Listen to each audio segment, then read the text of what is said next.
monde, c'est Matt. Aujourd'hui, nouvelle interview et je suis en compagnie de Raikwa Master. Merci beaucoup pour cette interview. Merci à toi. Merci beaucoup pour cette invitation. Depuis le temps qu'on devait la faire, cette interview. Vrai, ça me fait trop plaisir en tout cas. On devait la faire il y a déjà 2 ans, pour vous dire, en 2021. Et manque de peau, ça va plus se faire. Ouais. Et aujourd'hui, voilà, on est là, enfin. Enfin, il était temps et je suis chaud comme la braise. Et avec plaisir, parce que je pense que c'est une interview qui va être riche en informations. Et j'espère que les gens vont kiffer. J'espère aussi. Que nous, en tout cas, moi je suis très content et je te remercie en tout cas pour l'invitation. Mais déjà, comment vas-tu ? Écoute, moi ça va très bien. Je suis très heureux de vous recevoir en terre lilloise. C'est vrai, on a fait 3 heures de route. Eh oui, beaucoup de route. Hein. J'espère que la région te plaît, ça va. C'est très mignon, dommage que le temps ne soit pas avec nous. Bon d'accord, c'est vrai, il se pourrait qu'il pleuve aujourd'hui. Mais ça, en dehors de ça, bon, ça reste bien. Mais écoute, ça va très bien, je te remercie. Et puis on est chaud, quoi. On est là. Et alors, c'est parti. On va commencer avec la première question. Let's go.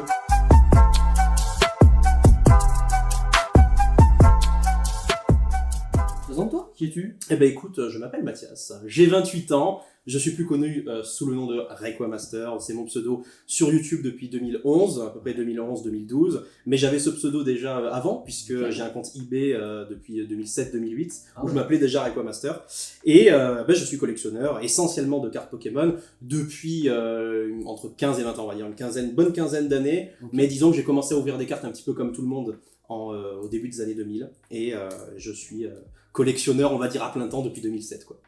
2007 ? Ouais. Ok. Et du coup, comment t'es rentré un peu dans cette... Enfin, comment t'es re-rentré ? Parce qu'en 2007, t'avais quoi ?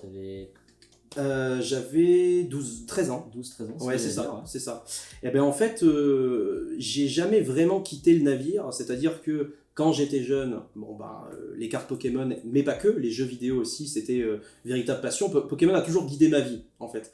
Donc j'ai toujours surkiffé ça, j'ai essayé de m'intéresser à tous les aspects en fait de l'univers Pokémon, que ce soit la stratégie, le shiny hunting, donc chasser les Pokémon chromatiques sur le jeu vidéo, le lore avec la mythologie, ce genre de choses, et bien évidemment les cartes, ça représente la part essentielle, le dessin animé aussi. Mais donc finalement j'ai toujours eu cette approche assez personnelle à Pokémon, et je l'ai jamais quitté. Alors je me considérais pas comme collectionneur quand j'étais vraiment très jeune, puisque forcément, c'est les cartes cours de récré, on s'échange entre nous, c'est du pur kiff, hein. Mais voilà, on n'a pas les sleeves, on n'a pas les top loaders, on prend pas soin de nos cartes, on sait exactement ce que c'est. Ça existait à l'époque ou pas ? Ouais, ça existait. C'était à partir du moment où de toute façon la gradation existe depuis les années 90. Okay. Prendre soin de ces cartes, c'est une philosophie qui existe depuis même depuis très longtemps. Voilà, les sports cards avant tout, puisque PSA d'ailleurs, le nom vient de Professional Sports Authenticator. Donc ça prouve bien que à la fin des années 90 et même dans le 20e siècle en général, les cartes qui étaient vraiment les plus importantes, c'était les cartes de sport.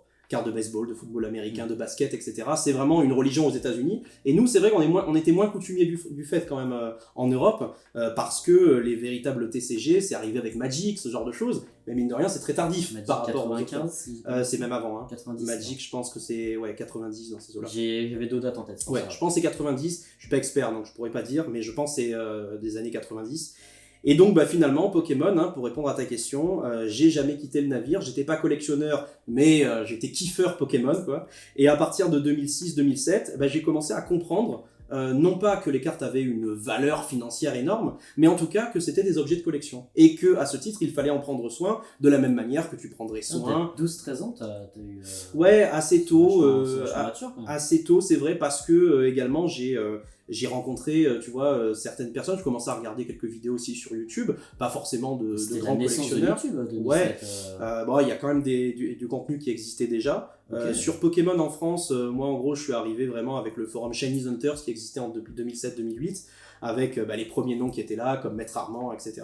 Et c'est par ce biais, en fait, que je suis rentré dans les internets Pokémon, à la fois pour le côté jeux vidéo et pour le côté cartes. Mais ma première relation internet, on va dire, avec Pokémon, c'était plus pour le côté jeux vidéo, finalement. Okay. Puisque à cette époque-là, je connaissais pas de collectionneurs ou de personnes qui faisaient des vidéos, quoi, des vidéastes. Ok, du coup, t'as toujours vraiment kiffé Pokémon. T'as toujours la même envie aujourd'hui, encore Ouais. après toutes ces années? Ouais, elle n'a pas changé, elle est toujours là. Pokémon fait toujours partie de ma vie, ça guide ma vie. Je respire Pokémon, je mange Pokémon. J'ai plein d'autres passions à côté. Hein. Voilà, je suis fan de Star Wars, j'aime beaucoup Harry Potter, j'aime beaucoup l'architecture. Enfin, j'ai plein de hobbies dans ma vie, mais Pokémon, c'est différent. Pokémon, c'est vraiment quelque chose qui fait partie de mon essence, quoi, de mon être profond. C'est quelque chose qui pourra jamais partir. Non, jamais.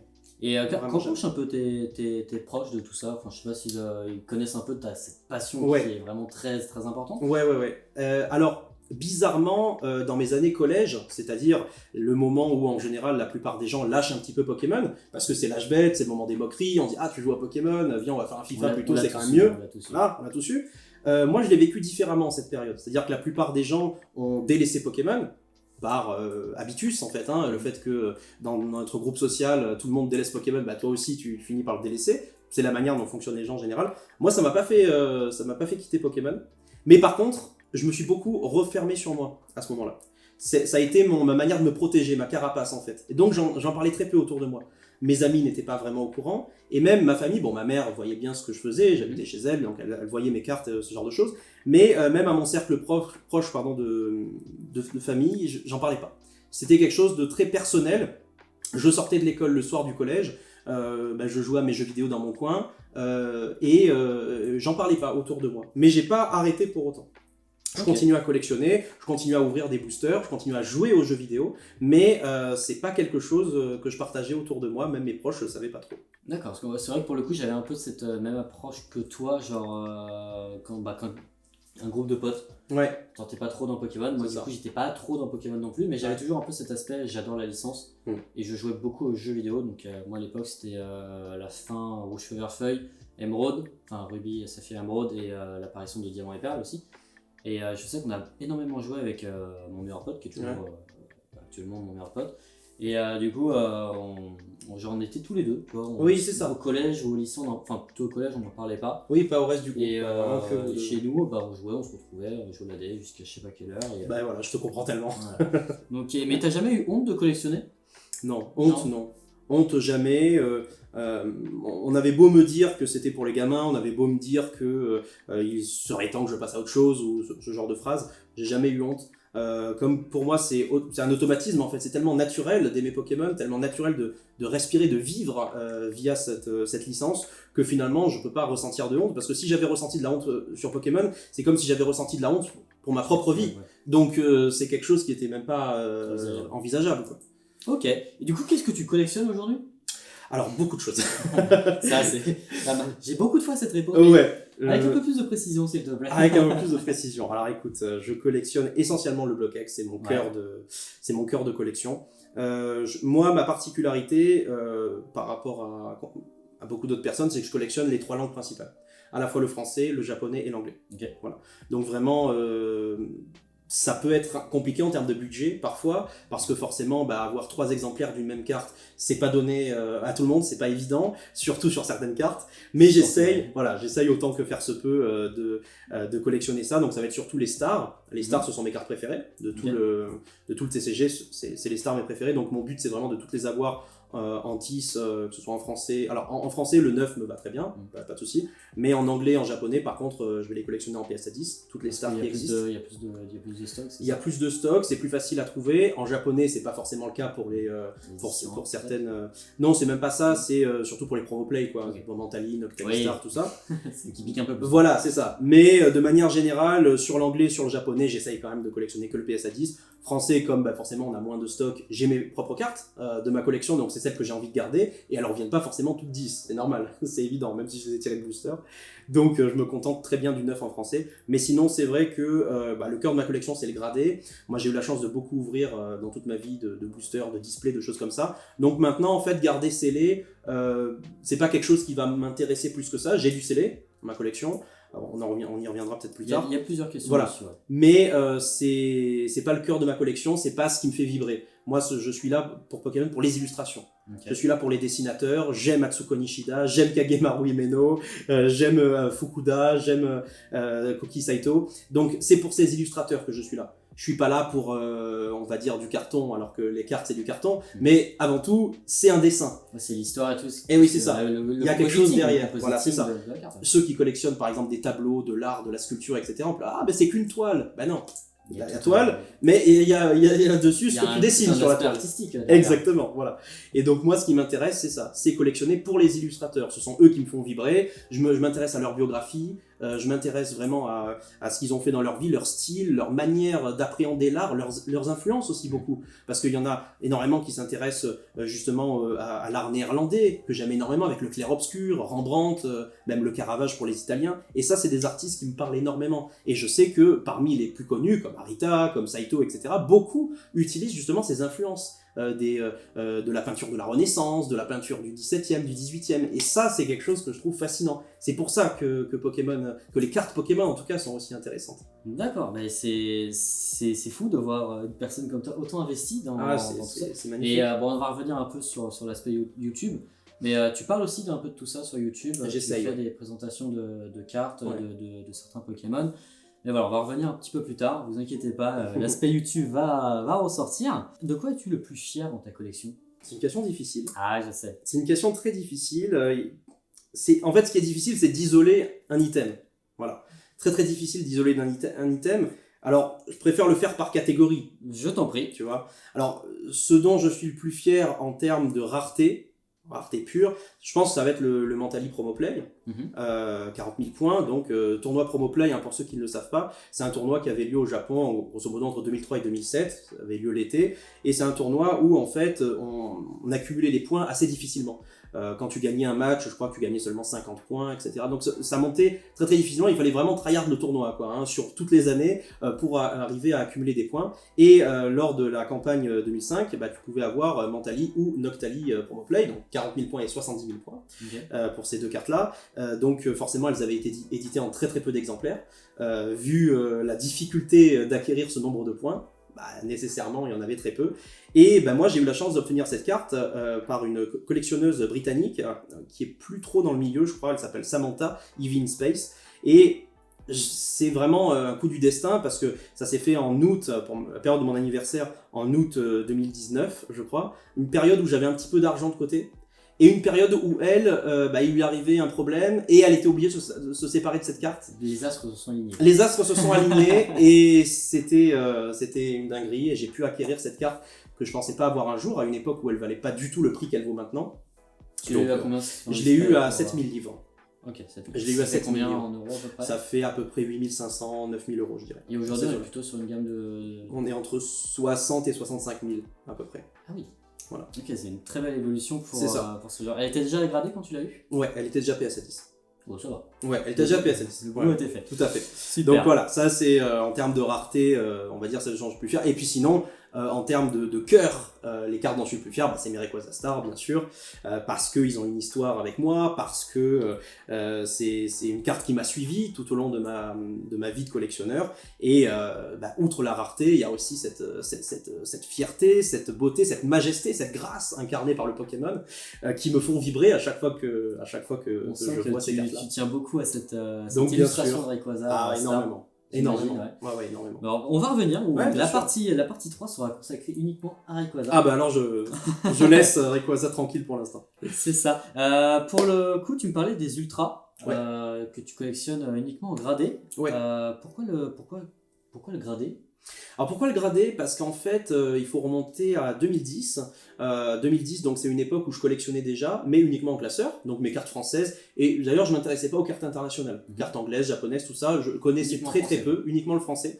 Et en fait, en 2011, c'est là où j'ai rencontré la personne qui est devenue mon mentor, donc Thomas Rebaille, Murcielago, 4444 Murcielago, coup à mon frérot, qui m'a en fait tout appris, m'a appris beaucoup de choses sur le gradé, sur les cartes promotionnelles qui existent en japonais, qui n'existent pas dans les autres langues, sur la différence des illustrations. J'ai appris beaucoup de choses à cette époque-là, et c'est là où il y a eu un twist dans ma collection, et où en fait je me suis dit, mais il est temps que tu sortes de ta zone de confort.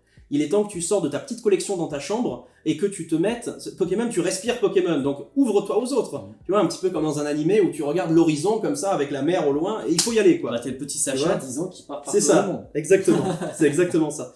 Et je suis tombé dans le chaudron de PSA, du coup en 2011, il n'y avait pas d'autre alternative. Hein. Et ouais. C'est très tôt comparé à beaucoup. C'est ça, alors BGS existait déjà à l'époque, mais c'est vrai que c'était très peu implanté, très peu connu en France. Donc PSA, c'était les seuls sur le coup. Et à partir de 2011, bah, comme je suis tombé dans ce chaudron du gradé, je n'en suis plus jamais sorti. T'as envoyé toi-même des cartes en 2011 Non, j'ai commencé à envoyer des cartes sur le tard en 2017. Ah ok. Voilà, via les envois Lutkins ok, ça marche. Qui ont été organisés. Et tu pioches toi-même tes ultras Enfin, quand tu disais collectionner des stars, etc., ouais. à l'époque c'était quand même beaucoup plus accessible en 2011, 2013. Ouais. Tu essayais d'acheter toi-même des boosters japonais, US, et t'essayais de piocher toi-même? Alors japonais, US non, français oui. Okay. Français, toutes les cartes que j'ai actuellement dans ma collection française, à quelques exceptions près, c'est des cartes que j'ai piochées moi-même. Les cartes anglaises et japonaises, mine de rien, bah, j'en ai peu ouvert. J'ai eu la chance d'ouvrir une display X-Team Rocket Returns en japonais. Donc ça je suis très fier. En plus j'ai eu Arco Star dedans, j'ai eu Mewtwo X, tu vois, des cartes que j'adore. Et c'est vrai que sur le japonais et sur l'anglais, ben, j'ai assez peu ouvert comparé au français où j'ai eu la chance d'ouvrir quasiment toutes les displays X en fait. Voilà. Ok. Ouais. Voilà. Mais à une époque, voilà, c'était entre 2007 à peu près et 2010. Okay. Et par exemple une tempête de sable? Ouais, j'ai ouvert une tempête de sable. Par contre, tempête de sable, pas sur le tas. C'est une tempête de sable, j'ai ouvert ça quand la série est sortie. À l'époque. Ok. Voilà. Et t'as eu la chance aussi d'ouvrir un peu de Néo? Néo, j'ai ouvert seulement de l'édition 2. J'ai jamais ouvert un seul booster Néo édition 1 de toute ma vie. C'est une légende urbaine. J'ai jamais.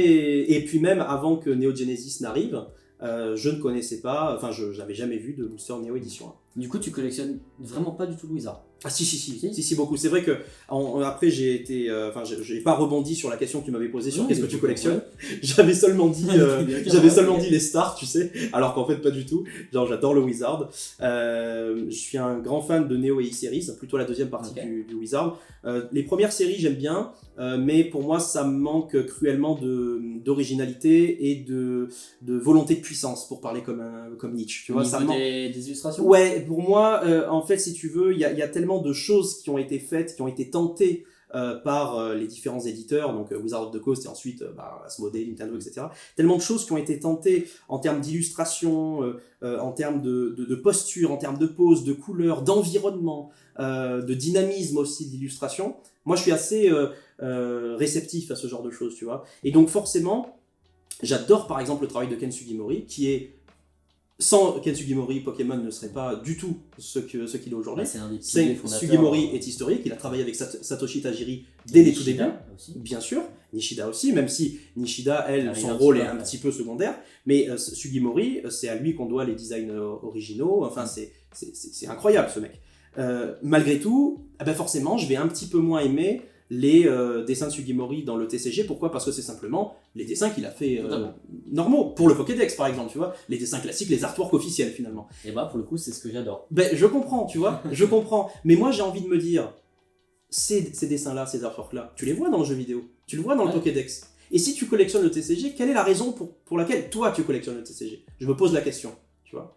Et je fais une introspection. Et je me dis, est-ce que c'est pour revoir les mêmes illustrations que celles que tu vois dans Pokémon Emerald, dans Ruby, Non, je dis c'est pas ça. Donc forcément, ce qui m'intéresse, c'est de voir le Pokémon dans un autre décor. Ouais, c'est ça, évidemment. C'est ça. Et donc, grâce à ces artistes que je citais, Saito, Fukuda, etc., j'arrive à voir le Pokémon dans une démarche, dans un environnement, dans un lieu complètement différent de ce que j'ai l'habitude de voir. Et je me dis, oui, on peut le trouver là aussi, ce Pokémon. Ça casse un peu la perspective de vision que tu avais sur Pokémon. C'est ça. Parce que finalement, un jeu, c'est assez étriqué, un jeu Pokémon. Tu le trouves à un endroit, le Pokémon, tu le trouves pas ailleurs, c'est toujours le même qui arrive. L'illustration est toujours la même. Et là, d'avoir cette diversité d'illustrations, d'avoir autant de poses, de postures différentes, d'environnements, ce genre de choses, nécessairement, c'est quelque chose qui, moi, va plus me marquer. Voilà. C'est vrai que comparé à Sedova, Jungle et Fossil, qui sont des illustrations un peu... Sugimori-esque, quoi. Voilà. Après, pour le coup, Rocket, et comme tu dis... j'aime beaucoup Rocket. Rocket est très complet. J'adore Rocket. Néo, pour le coup, je suis beaucoup moins fan des communes et peu communes sur Discovery et Révélation. Je sais pas ce que t'en penses, je les trouve vraiment très très simples, les dessins. Les holographiques, eux, par contre, sont très cool. Et les rares sur Révélation aussi. Destiny, pour moi, il est complet. Oui, il y a oui, de tout. très Et homogène. par rapport à tout ce que tu me dis, pour toi, c'est quoi le bloc le plus complet en termes d'illustration? Donc Wizard, X, DP, jusqu'à EV. Moi, le bloc X. Oui. En vrai, Clairement, je connaissais déjà la réponse. Voilà, c'est le bloc X parce que, en fait, non seulement les illustrations. En fait, pour moi, le bloc X ne manque de rien. Le bloc X a des raretés différentes, les stars, les X, les holos, etc. Des illustrations avec tous les meilleurs artistes de Pokémon qui sont regroupés dans un même bloc. Il y a Arita, il y a Sugimori, il y a Saito, il y a Fukuda, il y a Himeno, il y a Nishida. À partir de là, t'as tout dit. Ensuite, c'est pas fini. Les différences de brillance. Chaque série a sa spécificité. L'effet River, c'est différent. Et pas que l'effet River, l'effet Holo aussi. Ils ont tenté des choses dans le bloc X. Tu vois, dans le bloc X, j'ai envie de me dire, c'est les conquistadors de Pokémon. Tu vois. Pour moi, c'est le bloc qui a tout. Mais c'est ça, ils sont arrivés, ils se sont dit, on va tout tenter. Tout ce qu'on peut tenter, on va le faire. C'est une originalité sans commune mesure. C'est merveilleux. Et pourquoi ils n'ont pas fait en diamant hyper? Pourquoi ils sont revenus sur des trucs beaucoup plus classiques et avec un foil qui s'abîme d'une... J'ai jamais compris. La seule chose que je me suis dit, c'est que comme dans toute période historique, bah, au bout d'un moment, quand tu arrives à l'apogée, tu es obligé d'avoir une petite descente. Après, le fait qu'il y ait eu cette petite descente, ça a permis au bloc X d'avoir cette apogée aujourd'hui. Exactement. J'en suis pas plus mécontent que ça. Parce que forcément, comme c'est mon bloc de prédilection, moi ça me fait plaisir. Ça veut pas dire que tout ce qui s'est passé après le bloc X est forcément moins bien. Il y a eu des choses qui ont égalé le bloc X. Des cartes, des illustrations qui ont égalé, des raretés qui sont sympas. Mais ce qu'on pourra jamais enlever au bloc X, c'est son homogénéité. C'est-à-dire cette beauté globale. C'est pas simplement sur une série ou sur une carte qu'on va dire le bloc X est beau. C'est sur l'intégralité du bloc X. Et ça, c'est formidable. C'est merveilleux. Totalement. Et du coup, tu parlais d'ouvrir pas mal de choses quand tu étais un peu plus jeune. Ouais. Tu as ouvert énormément de bloc X. Ouais, beaucoup. On retrouve beaucoup sur ta chaîne YouTube. Ouais. Et comment tu pouvais récupérer ce genre de booster? Ça se trouvait beaucoup plus facilement Alors, ça se trouvait plus facilement. J'ai eu beaucoup de chance, en fait, on va dire, entre 2003 et 2007 grâce à ma mère. J'ai été assez gâté, on va dire. Okay. J'étais fils unique, bien gâté. Et par contre, après, à partir de 2007, c'était à moi de, même si j'ai encore très jeune, parce que j'avais que 12-13 ans, mais c'était à moi de faire mes recherches. Il fallait quand même que le travail ne soit pas trop mâché. Et c'est à partir de cette période où j'ai créé mon compte eBay et que je retrouvais des boosters, à peu près 2017, 2018, okay. 2007, 2008. Et c'est pour cette raison que très vite, j'ai créé un compte avec un PayPal qui n'était pas à mon nom, tu vois. J'ai fait ces magouilles-là à l'époque et je récupérais donc des boosters à 2€, 2,50€ l'unité, Booster X. C'était encore largement trouvable à cette époque-là, parce que le bloc X n'était même pas fini. 2007, c'est la dernière année du bloc X. C'est là où la transition avec Diamant Hyper. C'est ça, ouais. Et putain, incroyable. Et du coup, tu les ouvrais sur ta chaîne? Non, j'avais pas YouTube, j'ouvrais que dans mon coin. La chaîne YouTube, elle est arrivée en 2011-2012 à peu près. Je crois que je l'ai créé la chaîne YouTube en 2011 et la première vidéo qui a été diffusée dessus, c'était en 2012. D'accord. Donc j'ouvrais tranquillement chez moi, soit sur la terrasse, soit sur mon lit, mais toujours tout seul. Ok, incroyable. C'est des belles anecdotes. Et du coup, ces cartes-là, toi, tu les as gardées? Ouais, je les ai gardées. C'est grâce à ça que ma collection française, elle est quand même assez développée. Parce que moi, sinon, c'est plus vraiment mon cœur de collection. Maintenant, ce que je collectionne, ça va être des promos japonaises comme le Mew X Play Promo, le Mew Korokoro, des cartes japonaises, des grosses cartes japonaises PSA 10 que je vais essayer de collectionner, mes stars, les stars, comme je disais, en anglais, en japonais, PSA 10, ce genre de cartes. Mais c'est vrai que la collection française, je reste sur mes acquis, quoi, sur ce que j'avais à l'époque, mais je cherche pas forcément plus que ça à la compléter maintenant. Pour toi, tu as fait à peu près le tour. J'ai fait le tour, tout ce qu'il fallait ouvrir, je l'ai ouvert, tout ce qu'il fallait avoir, je l'ai. Donc, tu vois, ça me suffit. T'as ouvert toutes les séries? Du bloc X, alors il y a certaines séries où j'ai pas ouvert des displays, mais où j'ai ouvert l'équivalent de 36 boosters, quoi. Ce genre d'anecdote est incroyable pour moi, c'est fou parce que c'était une autre époque. Voilà, moi, il n'y a aucun prestige à ça pour l'époque. Oui, parce que c'était en cours. Ouais. Mais moi à l'époque, je sais que j'ouvrais quelques boosters par-ci par-là, mais autant. Et j'avais pas cette notion comme toi, j'avais 12-13 ans, moi j'ouvrais et voilà, c'était cool. Pour le coup, j'ai eu la conscience de garder mes cartes. Ouais. Et ça c'est bien déjà d'avoir le fameux Rayquaza Star, je l'ai pioché. Ah putain.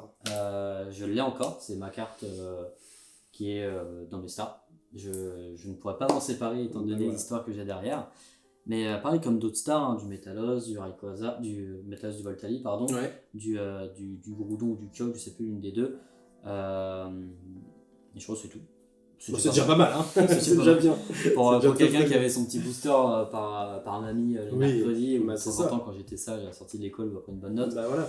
Mais après, c'est vrai que j'avais pas cette notion de tout garder comme tu as pu faire. Et le fait de tout ouvrir, pour moi, en fait, pour être très honnête, à l'époque, je ne savais pas ce que c'était une série.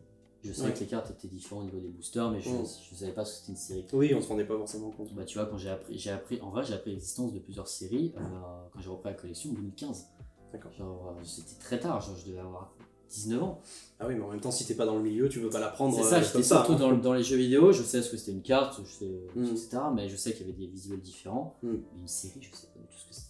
Et du coup, j'ai appris ça avec le fameux Neo Édition 1, le Édition 1, le Block X et en Perle, qui a eu des blogs, des séries. Et franchement, c'était cool d'apprendre et on apprend encore. Enfin, moi, à chaque interview, j'apprends des choses. On apprend toujours dans Pokémon, on n'arrête jamais d'apprendre. Hein. C'est ça. Et du coup, est-ce que tu avais un budget un peu mensuel à partir de 2007, comme tu dis, jusqu'à à peu près aujourd'hui? J'imagine que ça a évolué. Oui, complètement.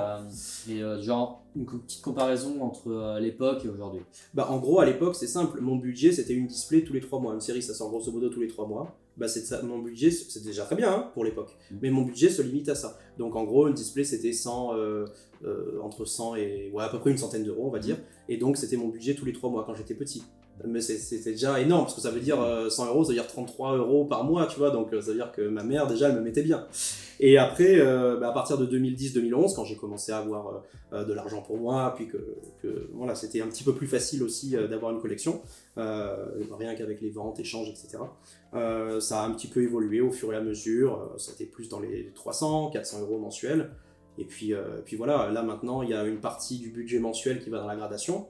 Ça peut être 500$, tu vois, un truc comme ça. Et puis après, il y a une partie pour me faire plaisir aussi, même si j'essaye quand même de faire attention parce que je suis pas riche. Hein. Ah non, mais après, ça monte très vite, hein, surtout comme tu dis en gradation, ça monte très vite. C'est très rapide. T'as les frais aussi pour envoyer, beaucoup de dégradations, bien sûr. Etc.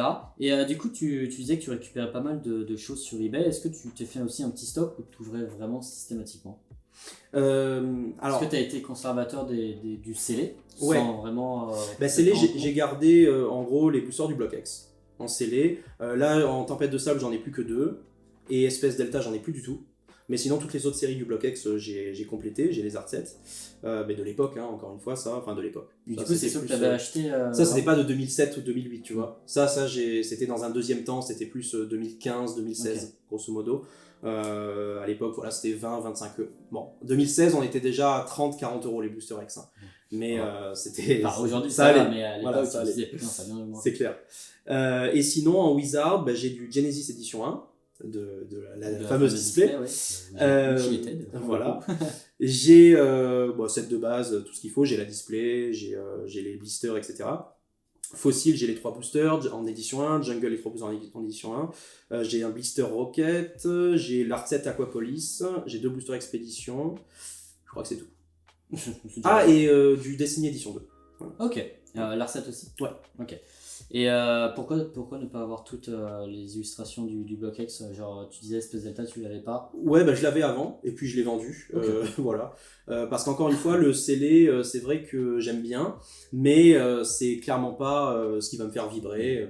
Moi, les cartes. Eu beaucoup. C'est ça, j'en ai eu beaucoup. J'estime que j'ai été tellement chanceux en fait d'avoir ouvert tout ça que même voir les boosters vides, ça m'amuse plus que d'avoir les boosters scellés, parce que je me dis finalement presque chaque booster, je peux avoir une histoire liée à celui-là, parce que je me rappelle grosso modo quelles cartes j'ai eu dedans, celles qui m'ont marqué bien sûr, hein, s'il y a une simple rare je me rappelle pas, mais les boosters qui m'ont marqué, je sais dans quel booster j'ai eu telle carte, et ça me va très bien. Donc finalement j'éprouve pas le besoin forcément d'avoir une énorme collection de scellés. J'avais avant une collection de scellés vraiment incroyable, mais je l'ai clairement sacrifié à la cause des cartes.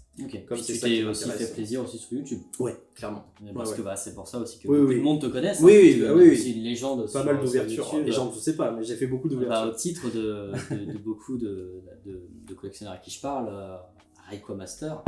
C'est Rayquaza Master, Lago, tout ce l'époque, la légende X, Dark au feu. Tous ces gens-là nous ont fait vibrer très longtemps sur YouTube, et tu continues de nous faire vibrer, toi. C'est gentil, merci. Sur YouTube, parce que t'es avec David Lafarge, vous êtes pratiquement les 2 anciens qui sont vraiment encore actifs. Encore présents, ouais.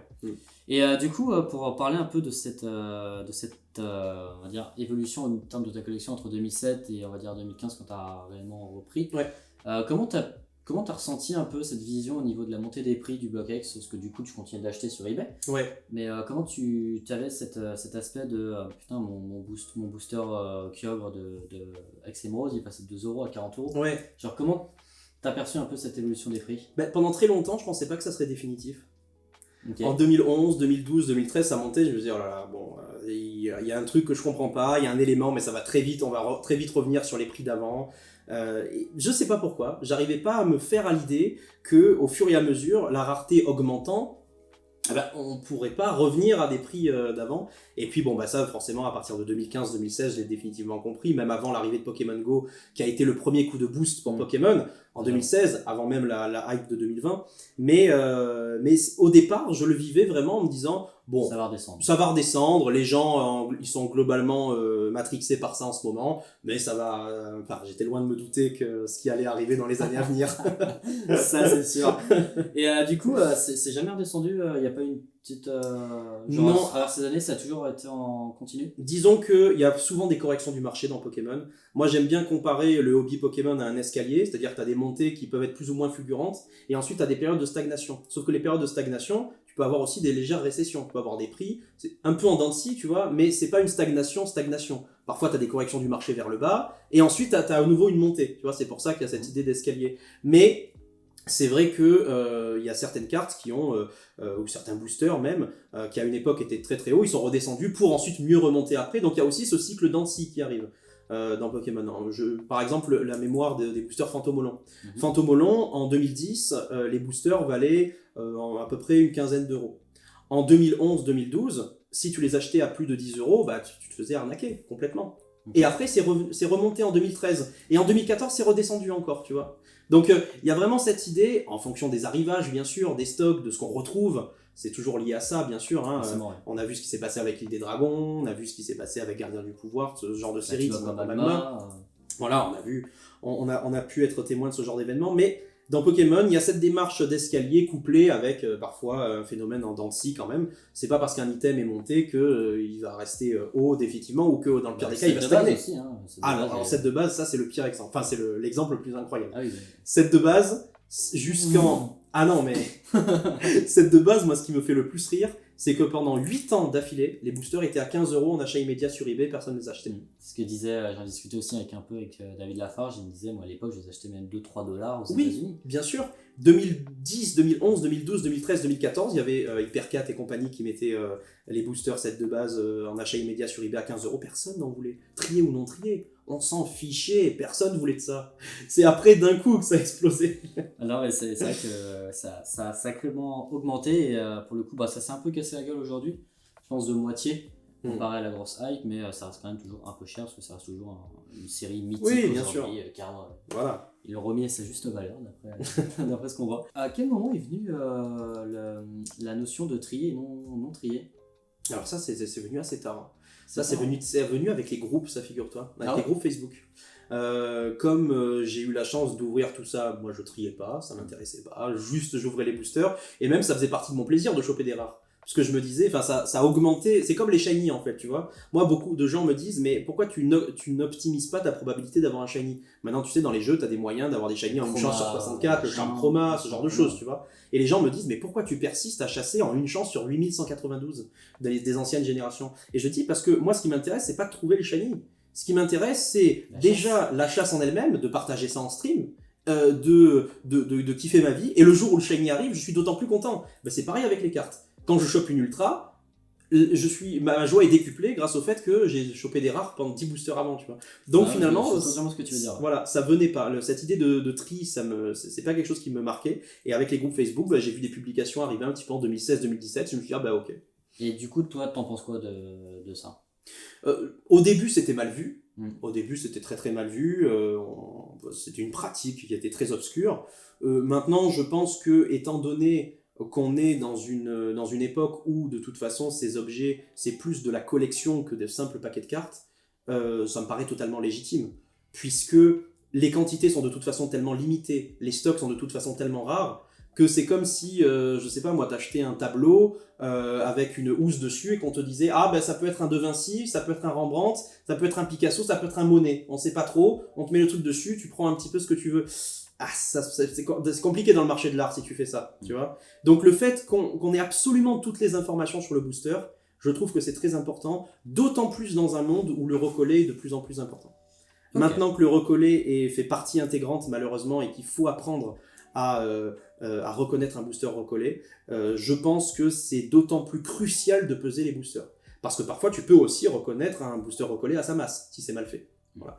Donc moi, au début je comprends que ça puisse gêner, maintenant on a passé un cap, Pokémon c'est devenu quelque chose de totalement différent de ce que c'était, donc je comprends totalement la stratégie. Ok, du coup c'est peut-être un peu pour ça aussi que tu es un peu sorti du scellé, ou pas du tout? Alors non, je suis sorti du scellé enfin c'est pas que je suis sorti du scellé, c'est que j'ai dû me séparer à un moment donné de certaines pièces pour acquérir des grosses cartes. D'accord. C'est ça qui m'a fait quitter le scellé, c'est parce que en 2017-2018, quand j'ai eu ma deuxième transition en mode maintenant ce qui m'intéresse c'est les grosses cartes, tu vois, j'ai passé un stade, je me suis dit là il y a quand même ça me ferait plaisir, je serais fier en fait tout simplement.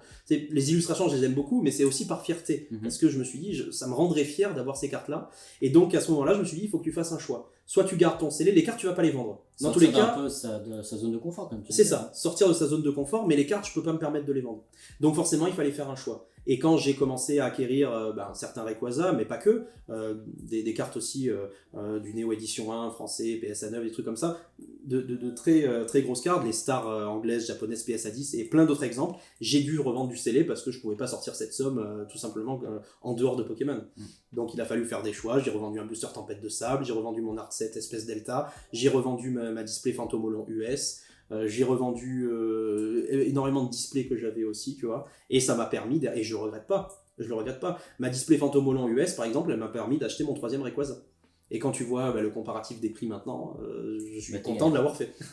Du coup, est-ce que tu as des anecdotes Pokémon par rapport à ces trois parties de ta vie auxquelles tu as collectionné? Donc la partie où tu étais tout gamin. Ouais, c'est ça. La partie où tu as vraiment repris et aujourd'hui. Ouais, et après la maturité. Ouais.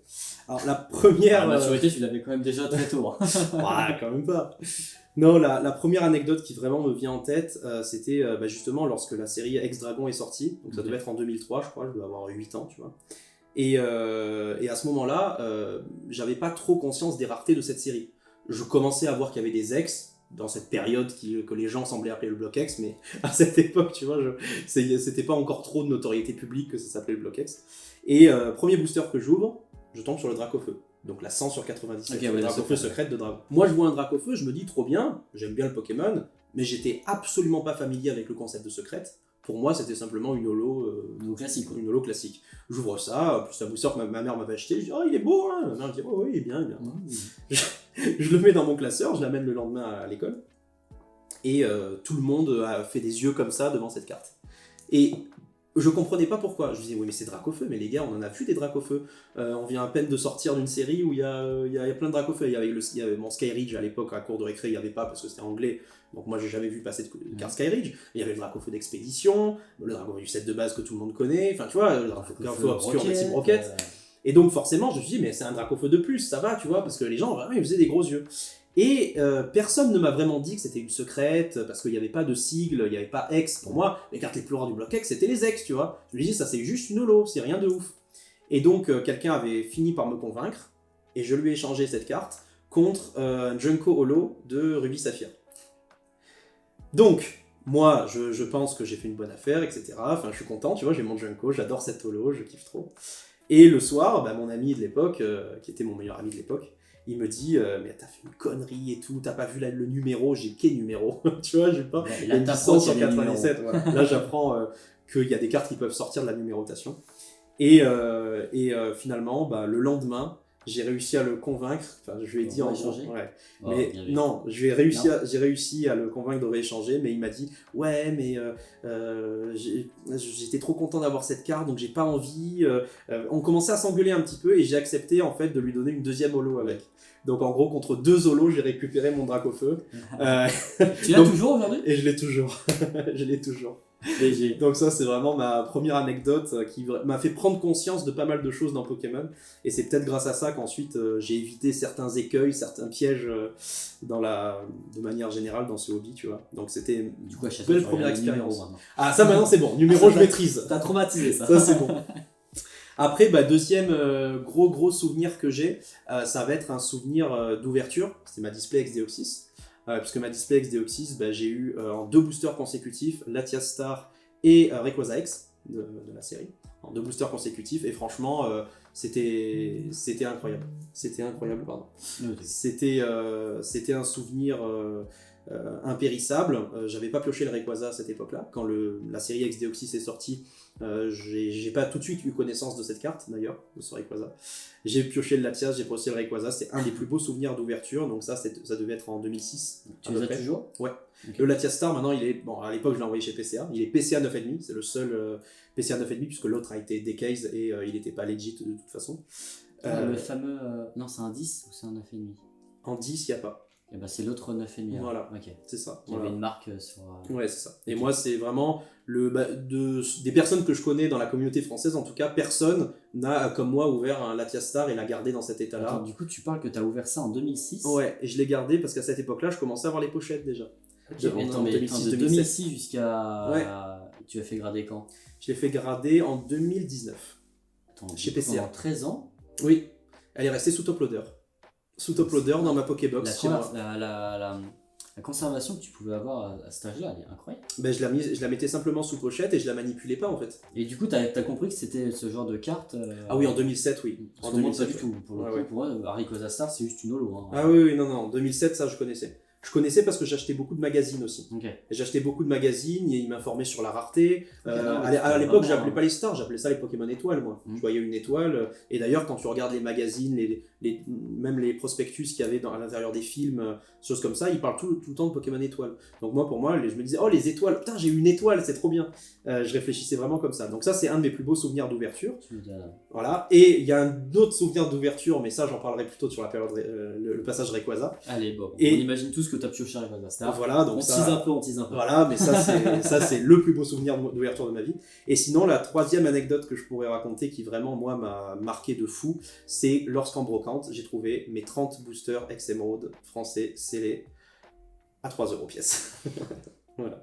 Quelle année, pardon ? Ça, c'était en 2013. Voilà, c'était en 2013. Il y avait la display, et à l'intérieur, il y en avait 30 sur les 36. Du coup, t'as pris... J'ai tout pris. Putain, mais wow. Voilà, ça, c'est la meilleure brocante que j'ai faite. Et le deuxième gros coup que j'ai fait en brocante, c'était la même année d'ailleurs. C'était un mec qui posait des cartes comme ça sur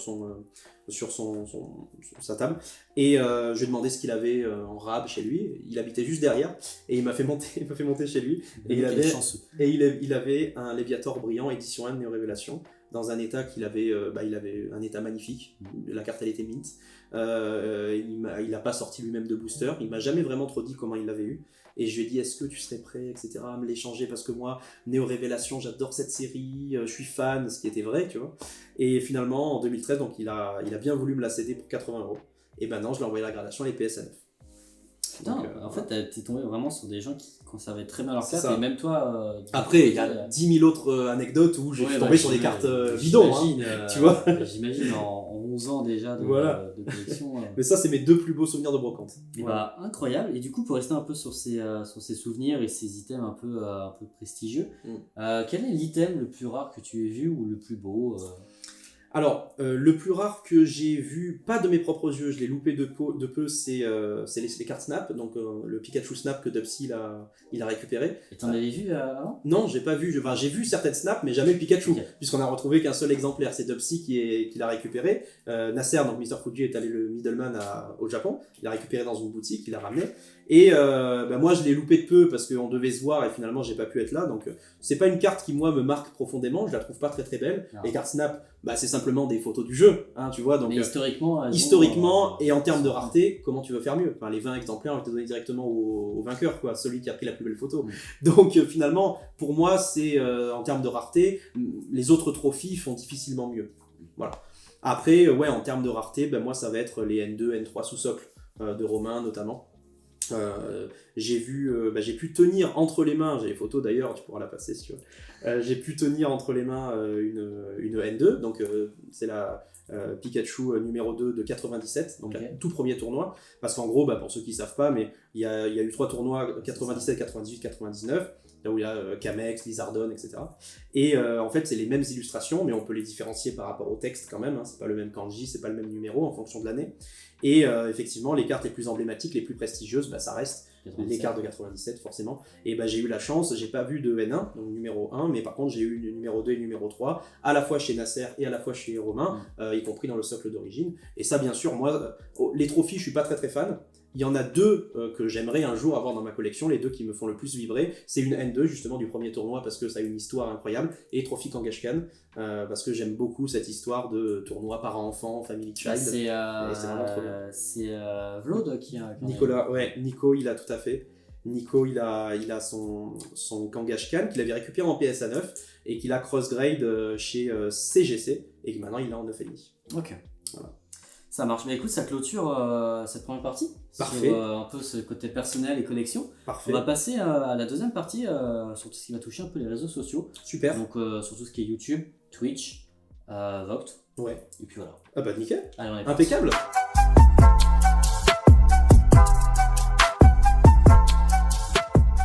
Du coup, la partie 2, on va parler un peu de tes réseaux sociaux. Parce qu'aujourd'hui, tu en as quand même trois principaux. Ouais. Et la première question va être basée sur YouTube. Tu as fait une première vidéo. Alors, je ne sais pas si tu vas t'en souvenir. Ouais. Tu présentais un peu ta collection. Oui. Est-ce que tu as toujours ces fameux boosters X de ta première vidéo YouTube? Oui, toujours. C'est je vrai. les ai toujours. Ils font toujours partie de ma collecte. Eux, ils partiront pas, ils bougeront pas. C'est toujours les mêmes qui sont là. Et je me rappelle très bien cette vidéo YouTube avec une miniature dégueulasse, un son horrible, ma petite voix là de quand j'avais 18 ans. Ah bah c'était... Je me rappelle très bien, c'était il y a 10 ans. Ouais, c'était il y a 10 ans. Eh bien, salut à tous. Donc, je me présente, je m'appelle Mathias, mon pseudo YouTube c'est Requamaster. J'avais peut-être Ok. même 17 ans. Et ouais, non, j'ai tout conservé.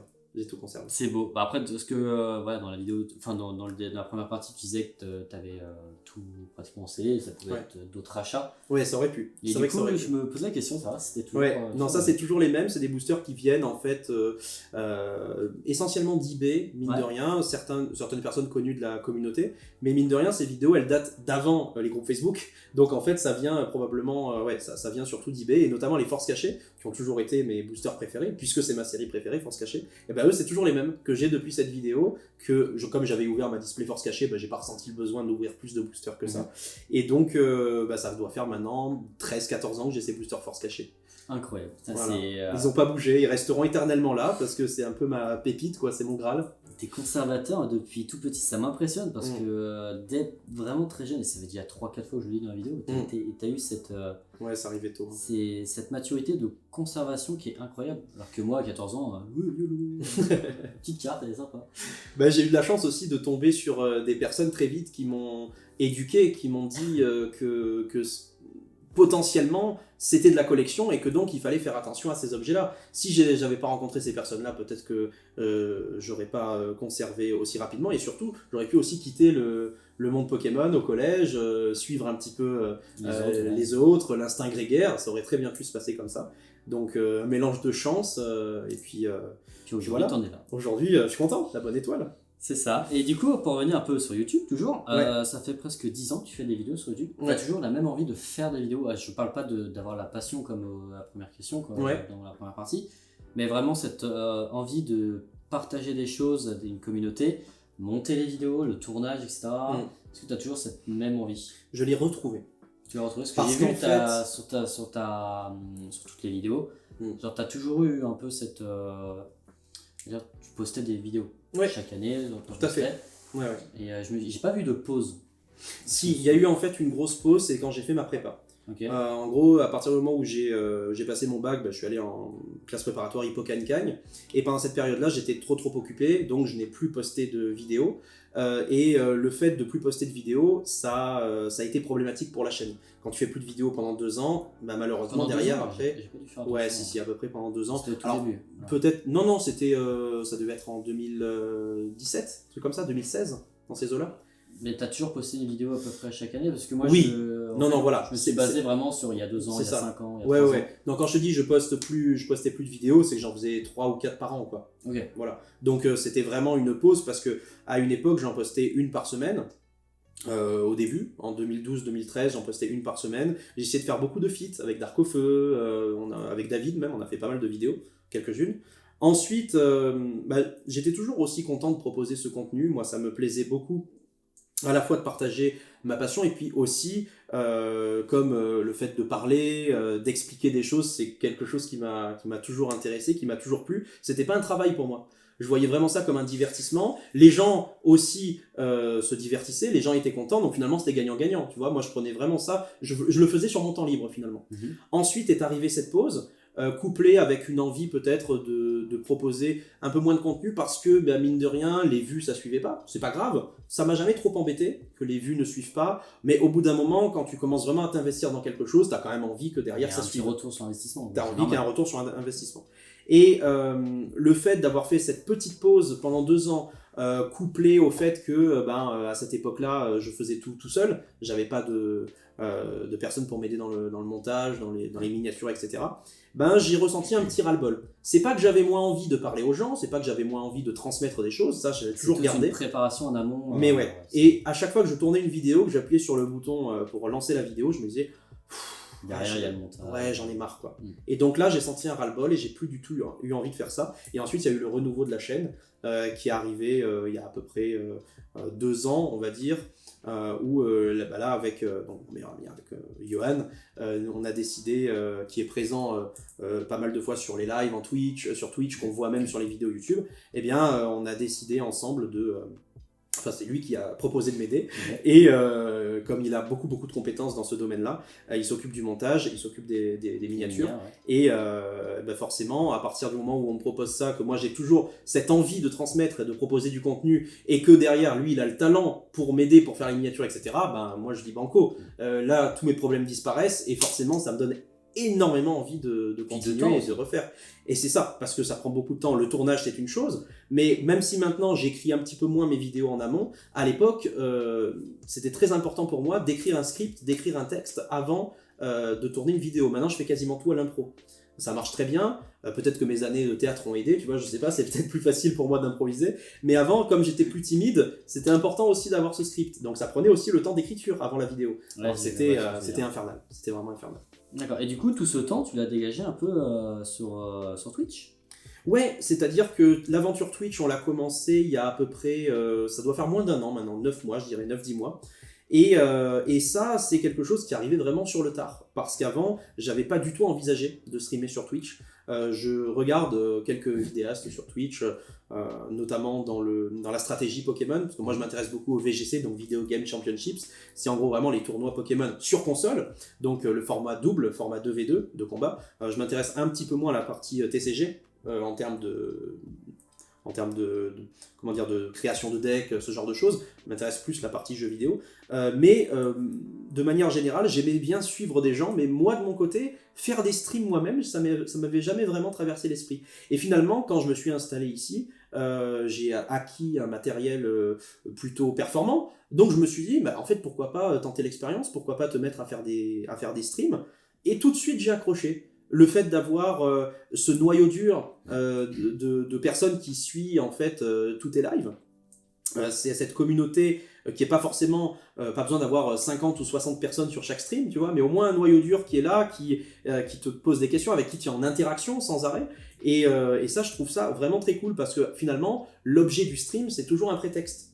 Lorsque je fais du shiny hunting, là par exemple en ce moment depuis 9 mois, depuis que j'ai recommencé à faire du stream, enfin depuis que j'ai commencé à faire du stream sur Twitch, je chasse Arceus sur les remakes de Diamant et Perle.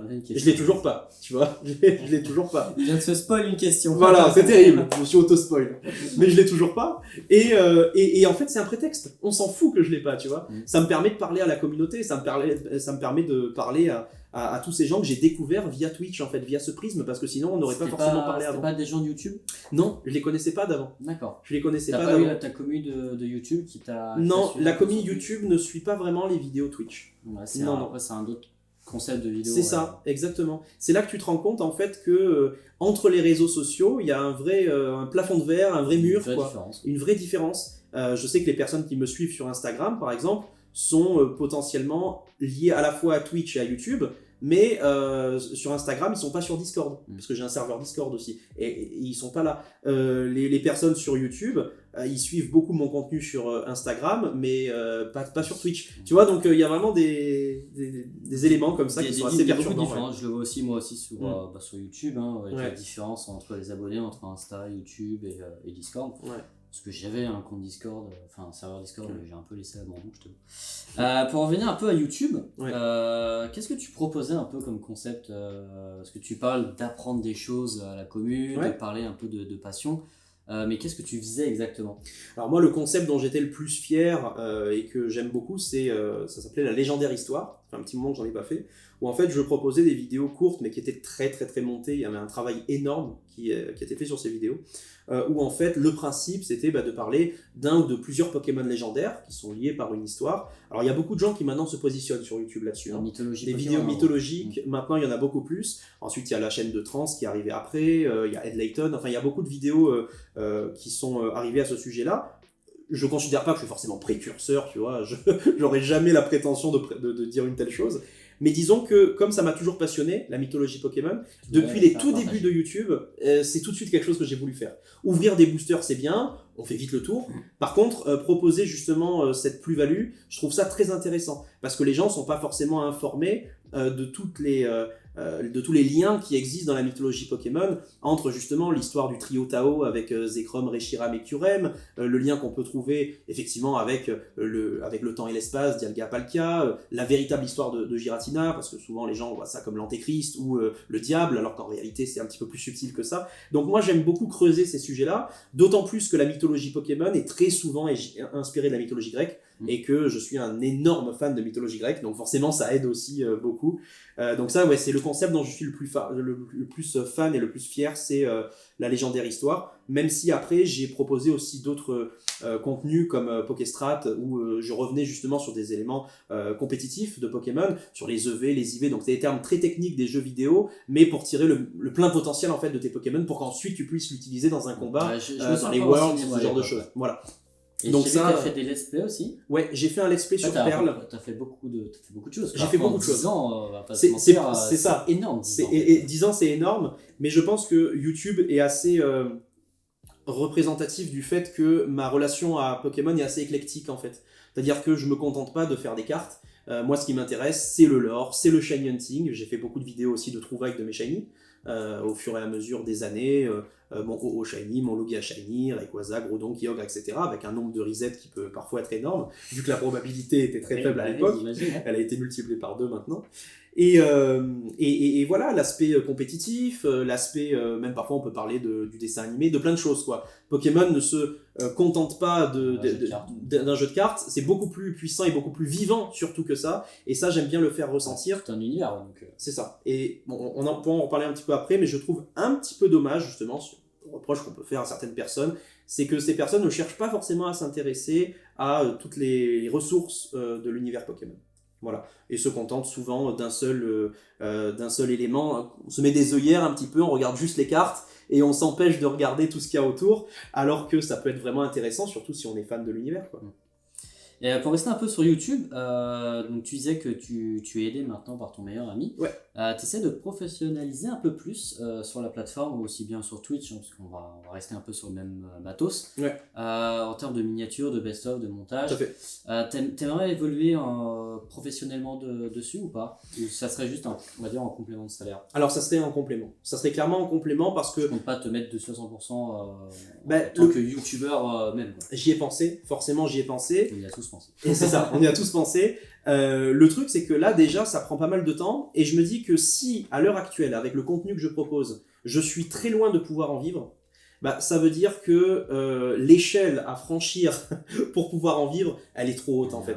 Et ça voudrait dire faire partie des 2 ou 3 seules personnes qui en France vont tirer leur épingle du jeu. Je dis pas que j'en ai pas le potentiel, j'en sais rien, peut-être que je l'ai, peut-être que je l'ai pas, mais quoi qu'il en soit ça me semble être beaucoup trop chronophage pour prétendre ça, et c'est pas faute d'avoir essayé, parce que je pense que le contenu que je fais là depuis 1 an, il est vraiment très fourni, j'essaye de le rendre le plus qualitatif possible, avec l'aide de Johan, et pourtant ça marche bien, je suis content, et je suis très satisfait d'avoir des retours que j'ai, des gens qui me poussent à continuer, qui sont vraiment très fans de ce que je fais, et je les en remercie d'ailleurs tous les jours, mais d'un autre côté, ce que j'en tire financièrement, c'est rien quasiment. Voilà. Donc à partir de là où on s'arrache pour faire ça et où ça rapporte pas grand chose, je peux pas prétendre en vivre. D'accord, pas de problème. Et du coup, hors YouTube, est-ce que Pokémon c'est ton métier à plein temps ou pas? Alors non, pas à plein temps. En fait, moi, j'ai suivi une formation de philosophie. Ok. Donc j'ai eu un master de philo, j'ai fait un mémoire là-dessus. Ensuite, j'ai essayé d'enseigner. La philo, c'est très compliqué, il faut faire un aparté par rapport à ça, parce qu'il y a très très peu de postes en France comparé prof de français, prof de maths, prof de langue. Il y en a énormément, on en a besoin dans toutes les filières, en collège, lycée, etc. Philo, il y en a besoin de très très peu, un par lycée, deux parfois. Ce qui fait que il y a très peu de postes nationalement. Donc très très vite, ça a été assez difficile pour moi de me professionnaliser là-dedans. Je donne quand même beaucoup de cours particuliers de philo. Là, pendant les vacances, ça va. J'ai pas de cours, donc ça se passe bien. Mais la demande, vacances pour tout le monde. voilà, c'est les vacances pour tout le monde. Mais la demande recommence à partir de septembre, donc parfois je peux avoir 10-15 heures par semaine en philo. Et en dehors de ça, Vogt, quoi. Voilà, Ok. Vogt, je suis en partenariat avec eux. Et pour le moment, en tout cas, ce sont mes deux seules sources véritables de rémunération, quoi. D'accord. Et en termes de Vox, du coup, on va y venir. Tu es en partenaire depuis quand? Et depuis Alors, quand tu live? Ouais, je suis en partenariat avec eux depuis avril, je crois. Ok. J'avais, Récent. ouais, c'est ça, c'est récent. J'avais fait un live déjà sur cette application à l'époque où elle s'appelait Beats, Ouais. quand je travaillais avec Nasser et Kevin pour MJN. Donc j'avais fait un live, je crois que c'était en novembre 2022. Qui s'était très très bien passé. Bon, après, voilà, moi j'avais compris la manière dont l'application fonctionnait, mais j'avais pas forcément relivé pour ma collection personnelle ensuite.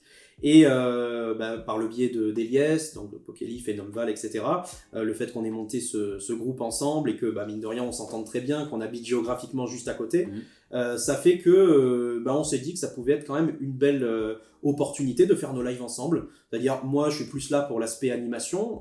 Voilà, ça me plaît de présenter des cartes, de parler des illustrateurs, d'expliquer quelques anecdotes, de parler de certaines choses par rapport à ça. Elias, lui, voilà, il est là pour... il aime beaucoup parler aussi des cartes parce que ça le passionne, mais forcément, en termes de stuff, il arrive plus facilement à se fournir que moi.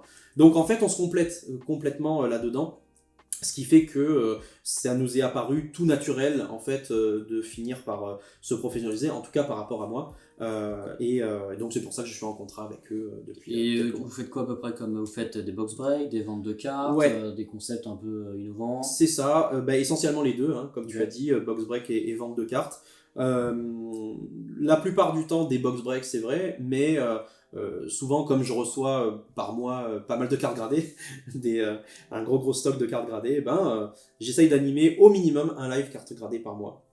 Donc un gros live card. Je peux aussi vendre des cartes non gradées, mais le truc c'est que moi je collectionne que du mint. J'ai jamais collectionné que ça. Mauvaise habitude, hein, j'ai pris des mauvaises habitudes en 2011 quand j'étais petit. Donc malheureusement maintenant je peux plus m'en sortir. C'est un biais cognitif, hein, je le sais très bien. Mais j'aimerais bien arriver à collectionner de l'état excellent, ça serait marrant parce que je pourrais avoir plein d'illustrations que j'ai pas, je pourrais les avoir, tu vois. Bon, finalement j'arrive pas à sortir de ce processus, de ce schéma mental. Donc les cartes raw, mine de rien, je les vends très très peu, puisque autant les faire grader, et puisqu'elles sont toutes mint. Donc la plupart des shows que je fais, effectivement, c'est des shows cartes gradées sur Vogt, et sinon des box breaks. Et parfois on a des concepts aussi, c'est-à-dire des grosses displays, une fois tous les 3 mois, une fois tous les 4 mois, pas forcément à l'occasion d'événements. On a eu le TCG... le Belgium TCG, au gala, etc. On peut ouvrir des items un petit peu plus sympas que l'ordinaire. Mais c'est vrai qu'on essaye d'ouvrir une display un petit peu plus prestigieuse sur Vogt une fois tous les 2-3 mois. Ça fait aussi partie un petit peu du show et de ce qu'on a décidé avec eux, quoi. Ok, super. Et du coup, le plus gros item que tu as ouvert, que ce soit YouTube, Twitch ou autre? Forcément, même si à l'époque c'était pas si gros que ça, je vais dire mes displays X-Espèce Delta, X-Deoxys, X-Force Caché, X-Phantomolon, tu vois. Okay. Parce que c'est les séries X les plus incroyables, les plus recherchées aujourd'hui. Pour l'époque, c'était très très très bien, bien sûr, on va pas se le cacher, mais c'était pas non plus incroyable. Après, le bas display Team Rocket Returns japonaise aussi, parce que les gens se rendent pas forcément compte à quel point Team Rocket Returns en japonais c'est vraiment rare. En anglais c'est cher, mais c'est trouvable. C'est 50 000 $ ou 40 000 $, tu vois, mais c'est trouvable. Il y en a une qui a pop là sur les groupes. Sur les groupes, tout à fait. Je crois d'ailleurs c'est dans ces prix-là, entre 40 et 45 000. C'est le prix actuel, il n'y a pas de problème là-dessus, mais c'est vrai qu'on en trouve quand même. Team Rocket Returns japonais, c'est plus dur d'en trouver. Voilà, donc ça va être des des items comme ça, mais c'est vrai que les Display X, pour moi, resteront inégalables. Même si à l'époque je m'en rendais pas compte, ça restera les plus belles choses que j'ai eu la chance d'ouvrir dans ma vie. T'as des sacrés souvenirs sur tout ça que Oula, d'autres j'en ai, ouais. pourront pas forcément avoir. Ça c'est clair. Bah écoute, ça clôture cette partie sur tes réseaux sociaux. Du coup, où est-ce qu'on peut te retrouver, sous quel nom exactement? Requamaster surtout? C'est ça, Requamaster partout. Sur Instagram, je suis très actif. J'essaye de poster des photos de ma collection assez souvent. Des photos d'ailleurs que beaucoup de gens n'ont pas l'occasion de voir sur YouTube ou sur d'autres plateformes. Donc abonnez-vous à mon Insta. N'hésitez pas. Voilà. Sinon, sur Twitch, bien entendu, j'essaye de faire 2-3 lives par semaine, même si en ce moment, c'est une période où j'en fais 1 ou 2 maximum parce que j'ai un petit peu moins de temps. Et sur YouTube, ça reste l'activité principale en tant que vidéaste. C'est vrai que YouTube, on essaye de faire 2 vidéos par semaine, une le mercredi soir et une le dimanche à 11h. Donc quand même 2 gros contenus par semaine, c'est pas mal. Et on essaye de faire les choses bien, encore une fois, avec vos montages, belles miniatures. Donc n'hésitez pas si ça vous intéresse. De toute façon, le dimanche, c'est aussi moi où je fais mes vidéos. Moi, c'est 10h. Ah ben voilà, 10h, 11h, comme ça vous avez la continuité. Vous vous réveillez avec un petit café devant Pokémat. Et juste après, à 11h, vous mangez le croissant devant Requamaster. Exactement. Voilà, parfait. Écoute, ça clôture du coup cette partie sur les réseaux. Merci beaucoup. On va partir maintenant sur la partie 3, où je pense qu'il devrait te plaire. Le dragon céleste. C'est ça, le Rayquaza. Aïe, aïe, aïe, El Famoso.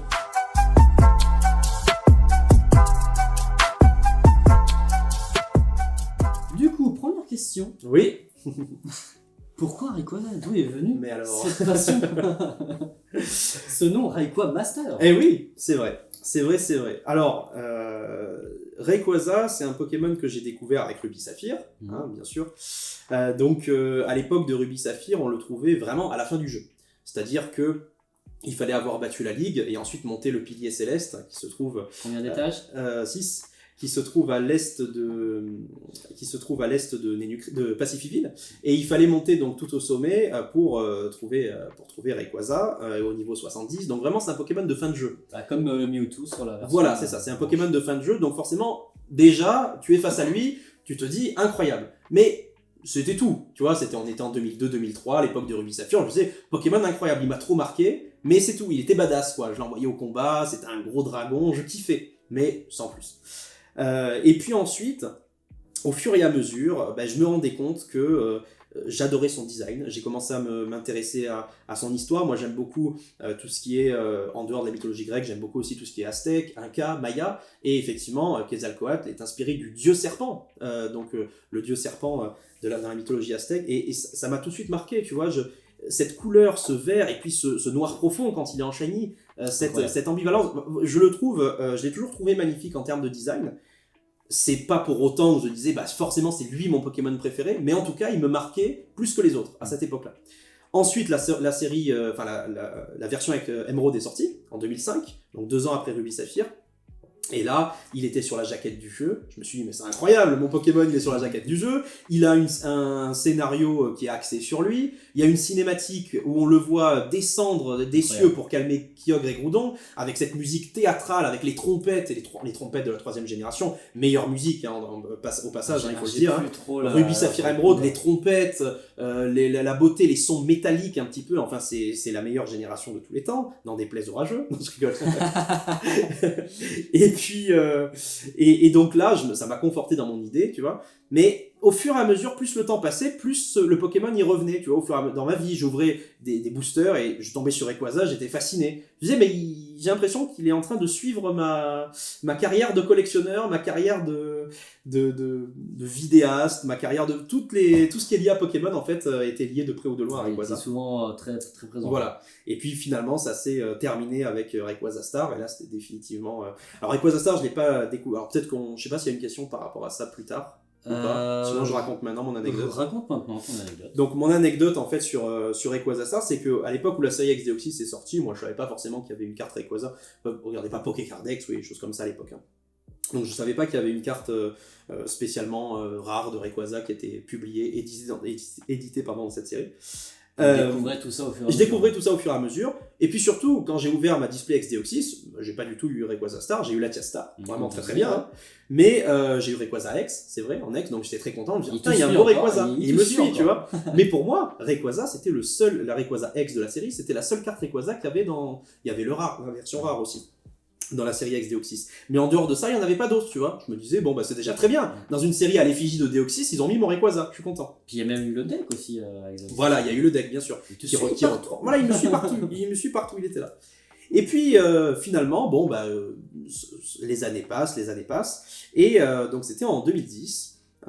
J'avais un petit stock de blister XDeoxys qui me restait encore. Encore une fois, même si c'était très très bien, pour l'époque, c'était ok, quoi. Et je raconte toujours cette anecdote parce que c'est mon meilleur souvenir d'ouverture de ma vie, puis c'est ce qui m'a le plus marqué. Parce qu'en plus de la carte que j'ai tirée, c'est surtout le symbole derrière ça. Donc c'était un été, globalement je me faisais chier, hein, on peut le dire, hein, je m'emmerdais un petit peu. Il se passait vraiment rien cet été 2010, j'étais tout seul chez moi. Et il faisait très chaud en plus, et j'avais ces blisters XDeoxys. Et je me disais, bon, finalement, une petite ouverture là pour passer le temps, c'est la meilleure chose que tu puisses faire. Et je me suis calé sur la terrasse, à l'extérieur. Il faisait chaud, mais pas si beau que ça. Il y avait des passages nuageux. Et au moment où je me suis mis sur la terrasse, le soleil était caché. Un énorme nuage, un petit cumulonimbus qui passait devant le soleil. Et donc je me disais, oh bah tiens, c'est un peu sombre. J'aimais bien ce temps, tu vois, j'ai jamais aimé le ciel bleu uniforme du sud. C'est peut-être pour ça que je suis venu à l'île. C'est ce que j'allais dire. Et donc je commence à ouvrir mes blisters. J'en avais, je sais plus combien j'en avais, je crois que j'en avais 10. Et j'ai ouvert les 5 premiers avec que des rares dedans. Rien du tout. J'ai ouvert le 6e, j'ai eu une holo. Le 7e, encore une rare. Je me disais, bon, non seulement tu passes une après-midi catastrophique, en plus j'ai rien. Mais en plus de ça, t'y as rien. Donc vraiment, c'est le pire été, quoi, tu vois. À ce moment-là, tu sais toujours pas que Rayquaza Star existait. Non, je savais pas. Et donc, on arrive à l'avant-dernier booster. Donc j'ouvre le blister. Je faisais pas de tri à l'époque, hein, je prenais les cartes comme ça, mais je prenais mon temps. Là, je regardais pas directement quelle était la carte rare. Je prenais mon temps. Et je pense que, dit comme ça, peut-être ça va pas paraître incroyable, mais moi, dans mon souvenir, ça restera gravé comme une des choses les plus symboliques qui soit arrivée dans ma vie. C'est que le moment où j'enlève la reverse et que je vois le Rayquaza Star apparaître, c'est le moment exact où le nuage est parti du soleil et où un rayon lumineux est directement tombé sur moi et sur la carte. Le nuage s'est à peine écarté et d'un coup le soleil a pop au moment où j'ai soulevé la reverse et que j'ai vu marqué 107 sur 107, je me suis dit tiens c'est quoi cette carte et que j'ai vu Rayquaza Star. Et j'étais là devant la carte, je savais ce qu'étaient les stars, je ne connaissais pas la carte, mais je savais ce qu'étaient les cartes stars. Ouais. Voilà. Et j'ai bugué, j'ai pas eu d'explosion de joie, j'ai pas dit waouh trop bien, incroyable, j'étais juste comme ça et j'ai bugué pendant 10 minutes avec d'un coup le ciel le temps qui est redevenu beau. Et ça franchement ça restera, je pense pas que je ferai mieux, ça restera mon souvenir le plus mémorable de ma vie, très clairement. Et du coup à la suite de ça tu t'es appelé Rayquaza Master? Alors Rayquaza Master, figure-toi ça datait même d'avant ça. Ah ouais. En gros, ça a été la consécration de mon lien avec Rayquaza. Mais Rayquaza Master, je crois que j'ai créé ce pseudo en 2008 quand j'ai fait mon compte eBay. D'accord, et du coup, pourquoi justement, même si la consécration avec Rayquaza Star n'avait pas encore eu lieu, c'était peut-être officieusement déjà mon Pokémon préféré, grâce au background, comme je t'avais dit, dans Ruby Saphir, dans Emerald. Le Pokémon, il m'a toujours marqué en lui-même, tu vois. Je lui ai trouvé une grâce, une aura, une majesté différente des autres Pokémon. Et tout de suite, non seulement qu'il m'a marqué, mais en plus, à chaque fois que je le voyais, tu vois, il se passait quelque chose dans ma vie. C'est dur à expliquer, mais il me portait chance, quoi. C'était un peu mon porte-bonheur, et en plus, je le trouvais trop beau. Donc, je me suis dit, bah attends, il faut que tu fasses un pseudo par rapport à Rayquaza. Donc, forcément, j'ai commencé par Rayquaza, tu vois. Et je me disais, mais comment je vais finir ? Et c'est là où, alors maintenant, le pseudo, je l'assume parce que tout le monde me connaît comme ça. Mais à cette époque, je suivais justement, j'en ai un petit peu parlé tout à l'heure, Maître Armand, qui est Shiny Hunter depuis 2007, qui est peut-être l'une des personnes qui connaît le mieux Pokémon dans le monde. Il est moins dans le TCG, mais plus dans le côté Shiny Hunting, mécanique de jeu, sur le jeu vidéo, ce genre de choses. Et lui a raconté cette anecdote quand il s'est inscrit sur le forum Shiny Hunter en 2007. Il a choisi le pseudo de Maître, mais simplement en référence au fait que, comme il était bon dans le jeu, il avait réussi à devenir maître Pokémon, en fait, tout simplement, tu vois. Et genre, Maître Armand, en mode, j'ai battu le maître de la ligue, donc je suis devenu maître moi-même. Et moi, cette histoire, je sais que le fait d'avoir vu ce maître et que moi j'étais peut-être un petit peu plus arrogant que maintenant à l'époque, je sais pas, et je disais ouais je connais tout sur Pokémon, etc. Donc je me disais, ah, t'es un peu un maître quand même, tu vois. Et je me suis dit, mais tu vas pas copier Armand, tu vas pas le faire à la française. Alors je me suis dit Master, voilà. Et donc je me suis dit, je vais pas dire Rayquaza Master, même si beaucoup de gens m'appellent comme ça malheureusement. Donc je me suis dit, tu vas faire un mot valise. Je me suis dit, on va faire un mot valise parce que Pokémon ils adorent les mots valises. Un poussin de feu chez Pokémon c'est un poussifeu. Donc je vais pas dire Rayquaza Master, je vais faire un mot valise et je me suis appelé Rayquaza Master. Ok, bah, sacrée anecdote. Waouh. Puis c'est une ouverture de fou en fait. Ah, c'est l'ouverture de ma vie. C'est l'ouverture qui restera gravée toute ma vie dans ma mémoire. Ah, pour le coup, moi j'ai pas de souvenirs sur mon Rayquaza Star. Du coup, est-ce que tu possèdes toutes les cartes à son effigie? Oui, ouais, je les possède toutes. Il y en a qu'une seule que je dois upgrade. C'est le Rayquaza, tu sais, de noir et blanc, la Full Art avec le Giratina là, de loterie, la loterie promo, qui est vraiment très très très très rare, abusément rare. Et celle-là, je l'ai en, je sais plus si je l'ai en PSA 8 ou en PSA 9, mais dans tous les cas, ils me la font en 10, tu vois. Puisque les cartes japonaises, je peux pas, j'arrive pas en dessous de 10. Donc c'est la seule qu'il faut que j'upgrade, mais sinon, ouais, j'ai toutes les cartes. Après, par exemple, si j'ai une reverse, je vais pas forcément chercher à avoir aussi la version rare, tu vois. La version reverse me suffit largement. Donc j'ai toutes les illustrations, on va dire, de Rayquaza. Mais peut-être qu'effectivement, il me manque des spécificités de rareté, mais les illustrations, je les ai toutes. Et du coup, pour revenir un peu sur le Rayquaza Star, ouais. Il y a différentes variantes tout à sur fait. Cette carte. Il y a le Rayquaza Star dit Blue. Ouais, tout à fait. Et le gris. Exactement. C'est quoi un peu la différence sur ces cartes-là? Parce que déjà avant de te connaître, je savais pas du tout qu'il y avait cette différence. Ouais, mais moi je l'ai découvert sur le tard. Hein. Ok. Ouais. Et pour le coup, c'est une variante qui est faite un peu exprès ou enfin, tu vas nous expliquer? Je vais vous expliquer, mais même moi j'ai pas toutes les infos. Donc okay. Je vais donner les infos que j'ai, mais c'est vrai que on est malheureusement en manque d'informations par rapport à ça. Donc déjà il faut savoir que ça concerne le print anglais. Okay. Donc ça concerne ni le print français ni le print japonais. Beaucoup de gens confondent mon histoire de Rayquaza Blue avec le nom de la série Ex-Deoxys en japonais, qui est Clash of the Blue Sky. Okay. Donc en fait, ça n'a rien à voir avec ça. Clash of the Blue Sky, c'est simplement le nom japonais, voilà, le nom d'Ex-Deoxys, la traduction occidentale du nom japonais de la série. Et Blue, c'est simplement un nom que nous avons choisi en tant que collectionneur pour différencier ces deux prints donc de Rayquaza Star anglais. Alors pourquoi on a choisi ce nom-là? Tout simplement parce que dans la version américaine, la version US, la carte elle fait très imprimée. C'est-à-dire que tu vois presque les pixels. Les couleurs sont moins vibrantes comme disent les Américains, c'est-à-dire elles sont assez ternes. Et l'effet holo même est un petit peu différent. Ça ressemble un petit peu à l'effet terne qu'on a sur la version française. Très jolie, elle a son charme, hein, la version française. Mais c'est vrai qu'elle n'est pas pimpante, quoi. Elle explose pas de couleurs. Et la version américaine est un petit peu comme ça. C'est la plus commune, cette version anglaise. Pourquoi? Parce que, effectivement, le print aux États-Unis, c'est la plus grosse demande en termes de cartes anglaises. C'est là-bas qu'il y a les plus gros consommateurs de cartes anglaises. Et la deuxième version, la version Blue, je l'appelle aussi la version Commonwealth. Pourquoi? Parce qu'elle a été éditée dans tous les pays anglophones non américains. C'est-à-dire l'Angleterre, l'Irlande, Australie, ce genre de pays. Peut-être un petit peu une partie des Pays-Bas aussi. Okay. On n'a pas exactement de détails sur l'endroit d'impression, c'est simplement que ce ne sont pas les mêmes usines. C'est ça qui explique cette différence de print. Okay. Notre avis, c'est que ce n'est pas voulu. Le problème avec cette théorie, c'est que c'est la seule carte de la série qui est affectée par cette différence de print. Les deux autres stars sont exactement les mêmes dans la version Commonwealth et dans la version US. Le Latias et le Latios. Et pareil pour les autres cartes de la série. Et la version Blue, pour parler des spécificités, cette version est beaucoup plus pétillante. Pourquoi on l'appelle Blue? Parce que le fond holographique est bleuté, alors que le fond anglais est un petit peu verdâtre, c'est pour ça qu'on l'appelle la green. Oui, ce que j'allais dire. C'est green en fait. Ah, c'est green. Ouais, c'est green. Ce que j'allais te poser en disant, mais il n'existe pas une green aussi? Non, c'est green, okay. Ouais, c'est ça. C'est en fait la différence entre Blue et Green. Et Green, voilà, on l'appelle comme ça parce que ça fait un peu verdâtre, un peu pixelisé. Et la version Blue, non seulement que les couleurs, comme je te disais, sont plus pétillantes, plus marquées en fait, mais en plus de ça, la carte en elle-même n'a pas le même grain. Comme cette patine, tu sais, qu'on pouvait retrouver aussi à l'époque de certaines holographiques Wizards, comme si c'était une peinture. En fait, la surface, elle fait pas du tout pixelisée, elle fait pas du tout imprimée. On a vraiment cette idée comme si un pinceau avait été appliqué, tu vois, pour peindre l'illustration, comme si c'était pas simplement une carte, mais une véritable œuvre d'art. Donc en fait, la beauté est plus importante sur la version blue que sur la version green, et la rareté l'est aussi. Donc c'est pour ça que ça change du tout au tout. Comment on le sait tout ça? C'est parce qu'en fait avec un ami, donc Marco Pokemafa sur Instagram, qui est un Italien, en 2018, on s'est amusé à recenser tous les Rayquaza Star PSA 10.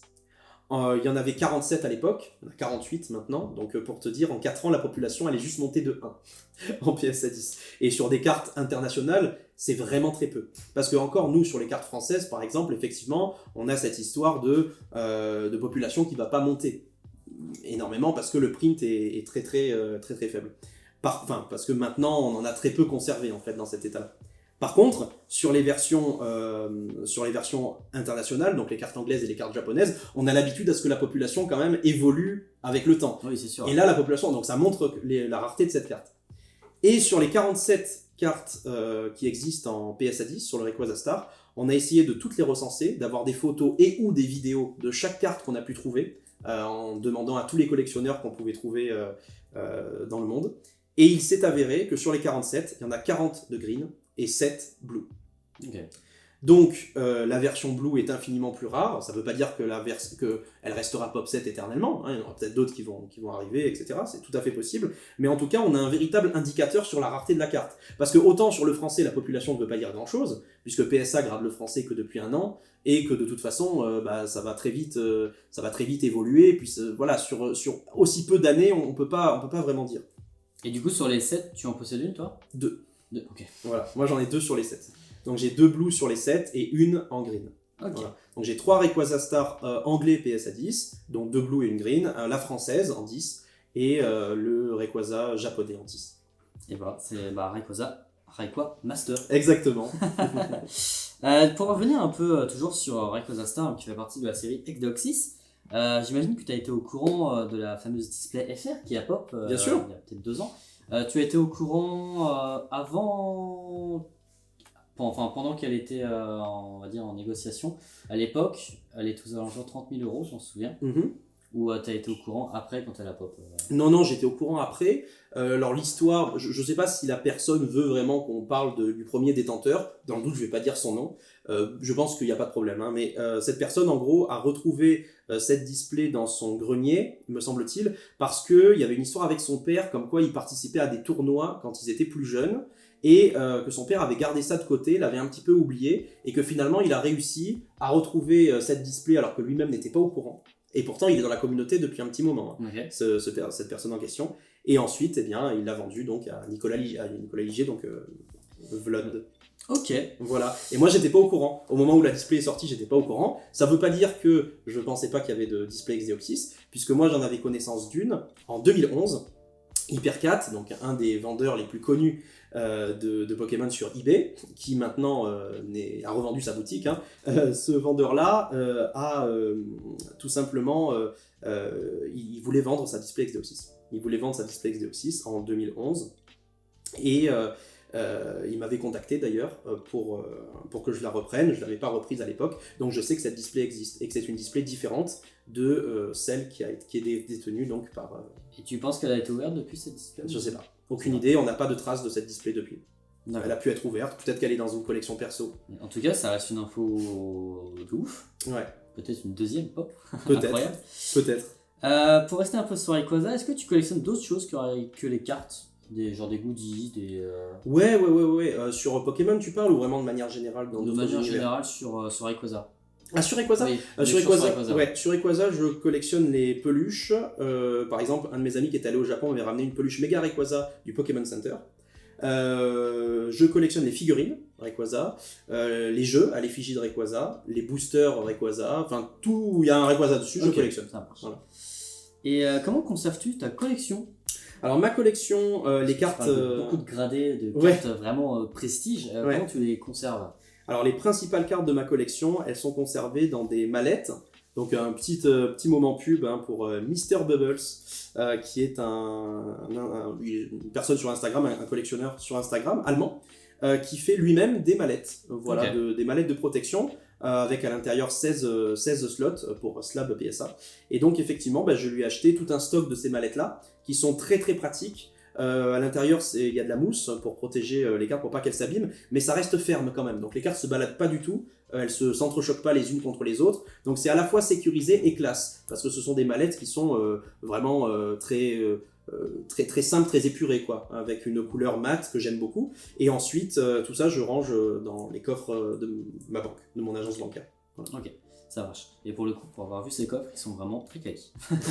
Enfin, les coffres des valisettes, pardon, pas Oui. de la banque. Oui. Du coup, ça clôture notre partie 3 sur Rayquaza. Eh ben parfait. On va Impeccable. passer du coup sur la partie 4 avec la vision et communauté.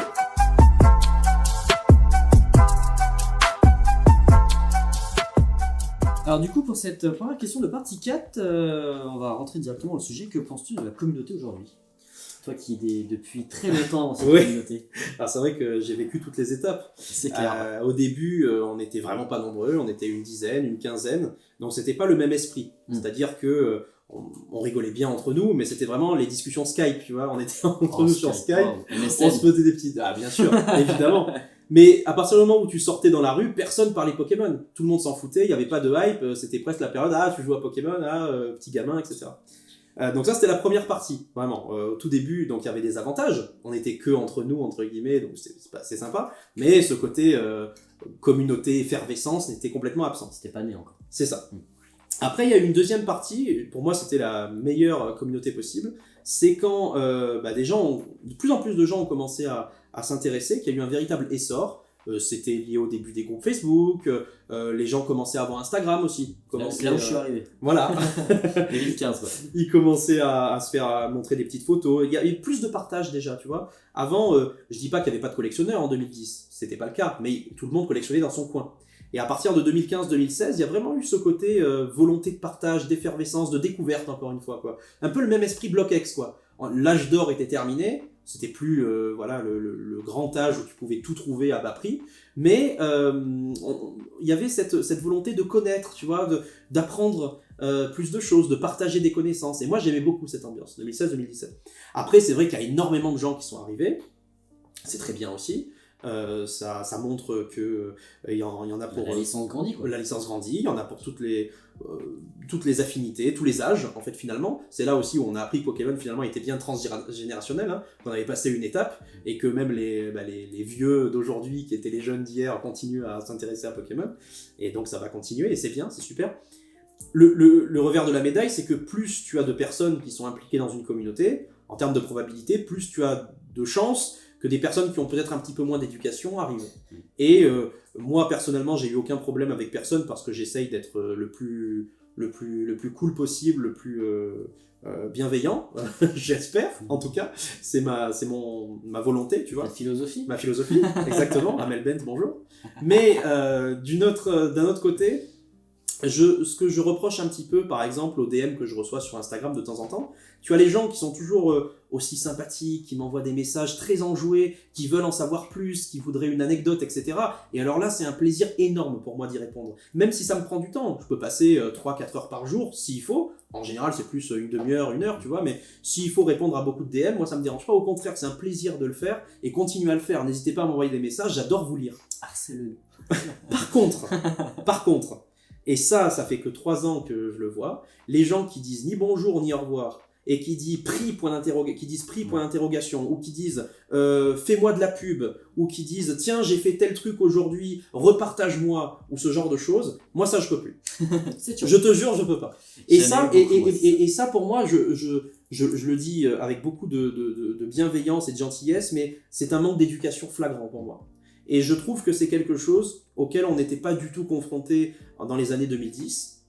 Ça ne veut pas dire que ces gens n'existaient pas, ça veut dire que la communauté était plus restreinte et que c'était moins, on avait moins une loupe sur la société en général, tu vois. Mais là maintenant, comme la société entière est inclue dans ce truc qui est Pokémon, bah forcément, tous les différents profils se rassemblent au même endroit, dont les profils peut-être un petit peu plus problématiques. Et ça, c'est quelque chose sur lequel j'aimerais que les gens fassent des efforts. Et je pense que ça arrivait un peu depuis cette hype qu'il y a eu 2020-2021. Ouais, pendant le confinement, hein, quand tout le monde est arrivé. Énormément de monde. Bah après, pour le coup, ça a apporté beaucoup de choses aussi, beaucoup de choses qui ont été découvertes. Très, très, très positives. Mais il y a aussi du bon négatif avec, comme tu dis, des gens un peu respectueux sur ça. Et pour le coup, moi, j'en ai eu beaucoup pendant la hype. Je recevais pas loin de 10 messages par jour sur j'ai un Espico du set de base, combien ça vaut, ça, prix.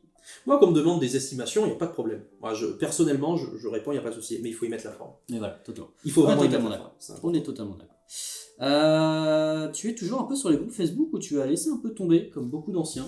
J'y suis plus trop. Je regarde les publications de temps en temps, je regarde les publications passées, mais je ne publie moi-même quasiment jamais. On est un peu pareil. Tu es parti sur Insta et sur tes propres réseaux.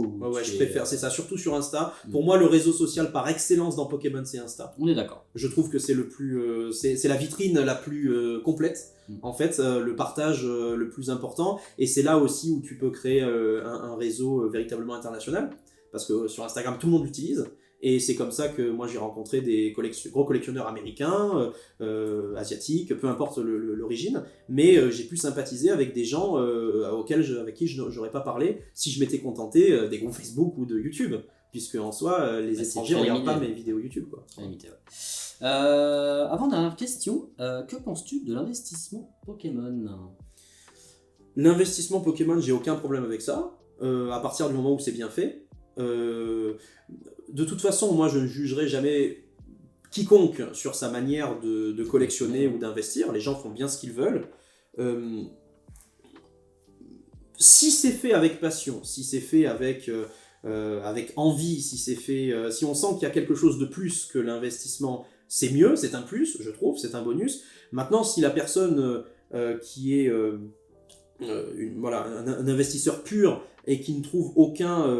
genre qui est là juste pour un an. Qui est là juste pour un an, qui est là pour flipper, et à la limite simplement pour du très court terme, et qui après va quitter le navire sans autre forme de procès, grand bien lui fasse, il me fait pas de mal à moi.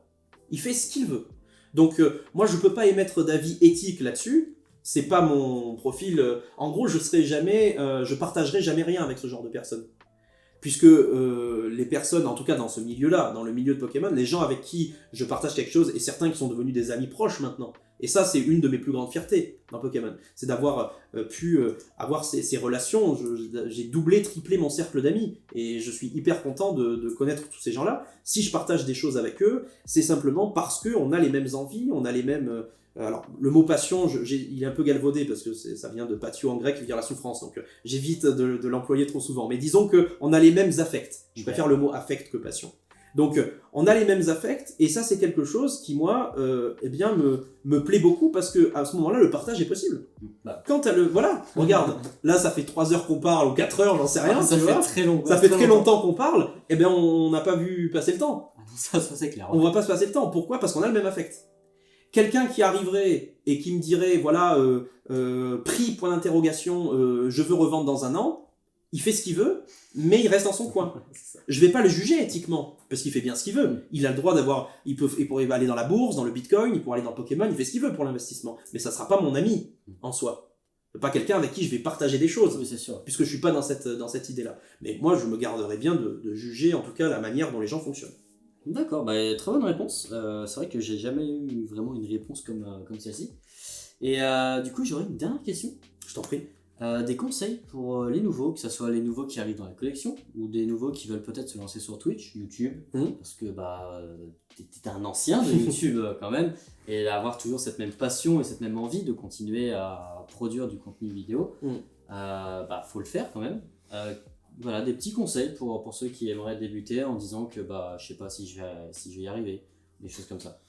Alors le premier conseil déjà que j'ai envie de donner, c'est le truc le plus simple, c'est collectionner ce que vous aimez. C'est pas parce que votre voisin vous dit que telle carte est meilleure que celle-ci qu'il faut collectionner la carte qu'il vous dit. Non, il faut collectionner ce que vous aimez, ce qui vous fait kiffer, parce que c'est le meilleur moyen de durer dans le temps. Si tu collectionnes des choses qui te plaisent pas, peut-être que tu vas avoir des cartes qui valent cher, mais c'est le meilleur moyen au bout de 2 ans de dire finalement Pokémon, j'ai pas trop de plaisir avec les items que j'ai réussi à accumuler avec le temps. Donc non, on s'en fout de la valeur, ce qu'il faut c'est collectionner ce que vous aimez. Vous aimez les communes, vous collectionnez les communes. Vous collectionnez les impôts, vous collectionnez les impôts. Voilà, ça c'est la première chose. Ensuite, évidemment, tout dépend de votre budget. Moi, les conseils que je peux vous donner des conseils sur ce qui, à mon avis, va marcher à l'avenir, sur les cartes qui sont prometteuses, selon moi. Ça, je peux vous le dire. Ça sera par exemple les ex du bloc X en japonais. Mais n'hésitez pas à aller directement sur Twitch et voilà. discuter avec lui. ça on en parle, hein. J'en parle même dans mes vidéos YouTube. Vous pouvez venir sur Twitch pour qu'on en parle. En direct. Effectivement, c'est quelque chose pour moi, le BlockX japonais, qui est encore vraiment sous-coté, dans le sens où c'est très très rare. Les gens se rendent pas compte, par exemple, que ce soit l'Unlimited ou l'édition 1, les deux sont très rares en japonais. Il y a même certaines séries qui sont plus rares en Unlimited qu'en édition 1. Les gens se rendent pas compte qu'une star en japonais, c'est particulièrement rare et que le prix qu'on voit actuellement pour du PSA 9, PSA 10, c'est vraiment trop peu par rapport à ce que ça devrait être. Les ex du BlockX, en japonais, il y a la moitié qui sont issus de deck, l'autre moitié issue de série. Donc forcément, les cartes issues de deck, elles valent rien. Et pourtant, c'est des illustrations très appréciées. Je pense que le premier, et j'en viens à mon point en fait, c'est que le premier conseil que je donnerais aux gens, c'est de comprendre que ce hobby fonctionne sur deux grands axes, la popularité et la rareté. Quand une carte combine ces deux facteurs, vous avez toutes les chances, si elle n'a pas encore explosé, qu'elle le fasse à l'avenir. Donc, si votre but c'est d'investir dans Pokémon, il faut que vous ayez ces éléments en tête. Et si votre but c'est de collectionner ce qui vous plaît, eh bien, avant que la carte soit inaccessible, il faut aussi avoir ces facteurs en tête. Parce que sinon, vous ne pourrez pas l'avoir de toute façon après.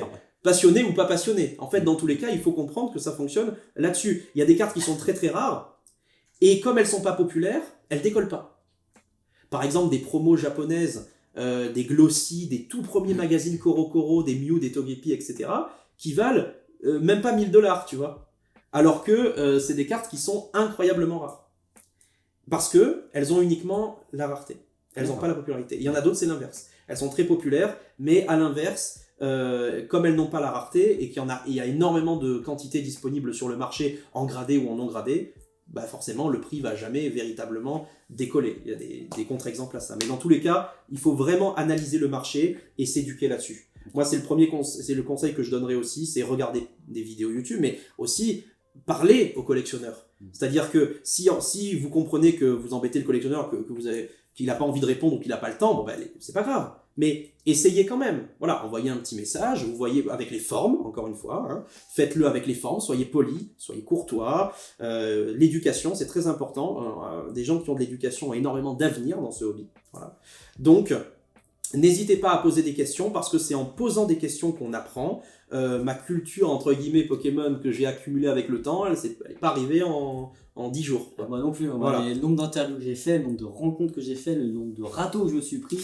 Non, mais je me suis pris des sacrés stops, des trucs comme ça, et c'est pour ça que je fais des interviews déjà, moi, pour ma culture, et la culture, je préfère la partager avec autrui. Donc, on est là pour ça. Mais c'est ça. Même moi, je continue à en apprendre tous les jours, tu vois. Et heureusement d'ailleurs, parce que le jour où je n'apprends plus rien, ça serait triste quand même. C'est clair, ouais. Donc c'est ça en fait, c'est une éducation permanente. Renseignez-vous bien sur ce que vous voulez déjà collectionner, le marché comme dit Mathias, et n'hésitez pas aussi à regarder les autres interviews, d'avoir d'autres avis. Ça c'est important aussi, ouais. Parce que je pose la question sur presque toutes les interviews, avec des conseils que d'anciens collectionneurs peuvent donner pour nouveaux.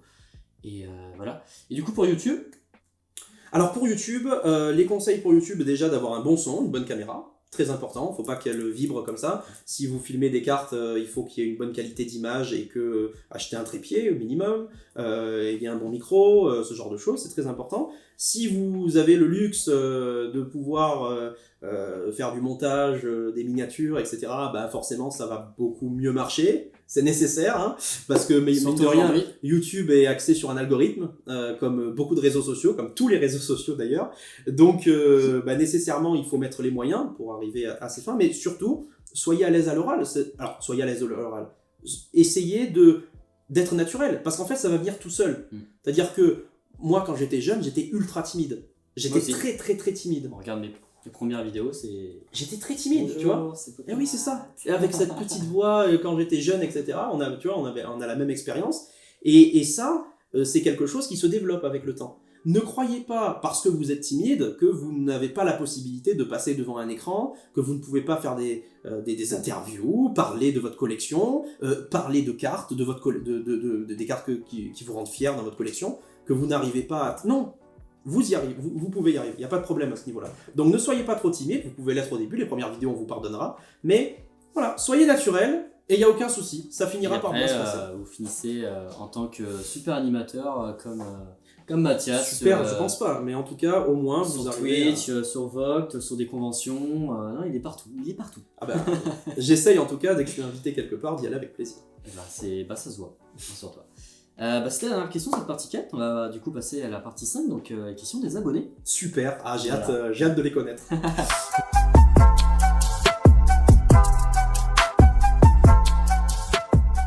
Donc du coup, pour cette partie 5, on va répondre aux questions des abonnés. J'en ai beaucoup.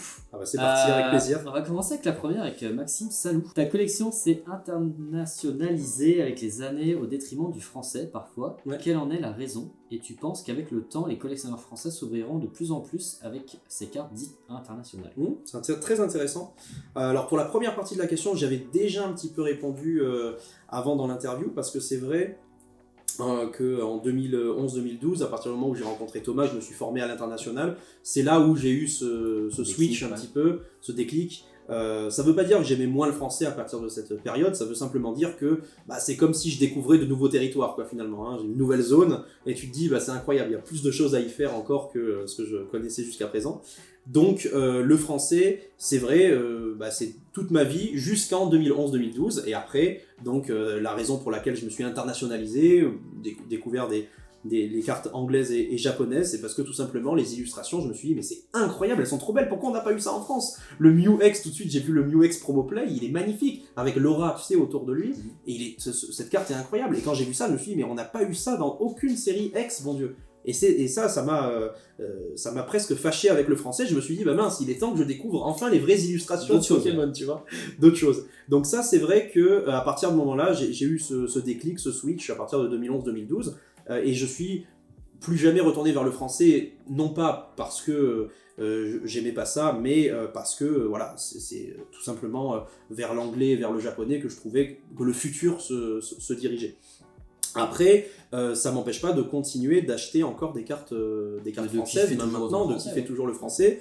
C'est la plupart de ces cartes-là que j'envoie à la gradation, d'ailleurs actuellement, puisque comme avant, le PSA ne gardait pas le français, je pouvais pas les envoyer. Maintenant, j'envoie beaucoup de français. Voilà. Donc, on en voit un peu ici, là, d'ailleurs. Ouais, on a quelques-unes ici. L'air de voir, mais tout ça, c'est de l'Elite Dragon, des ex, forcément. Ouais, il y a un petit peu de tout, hein. Il y a du 10, il y a du 9, tout ça c'est du sortie de booster, hein, de toute façon. Et donc voilà, le français aura toujours une place particulière dans mon cœur, mais c'est vrai que je reviendrai jamais en arrière par rapport à ça, et je suis très content d'avoir découvert toutes ces nouvelles illustrations.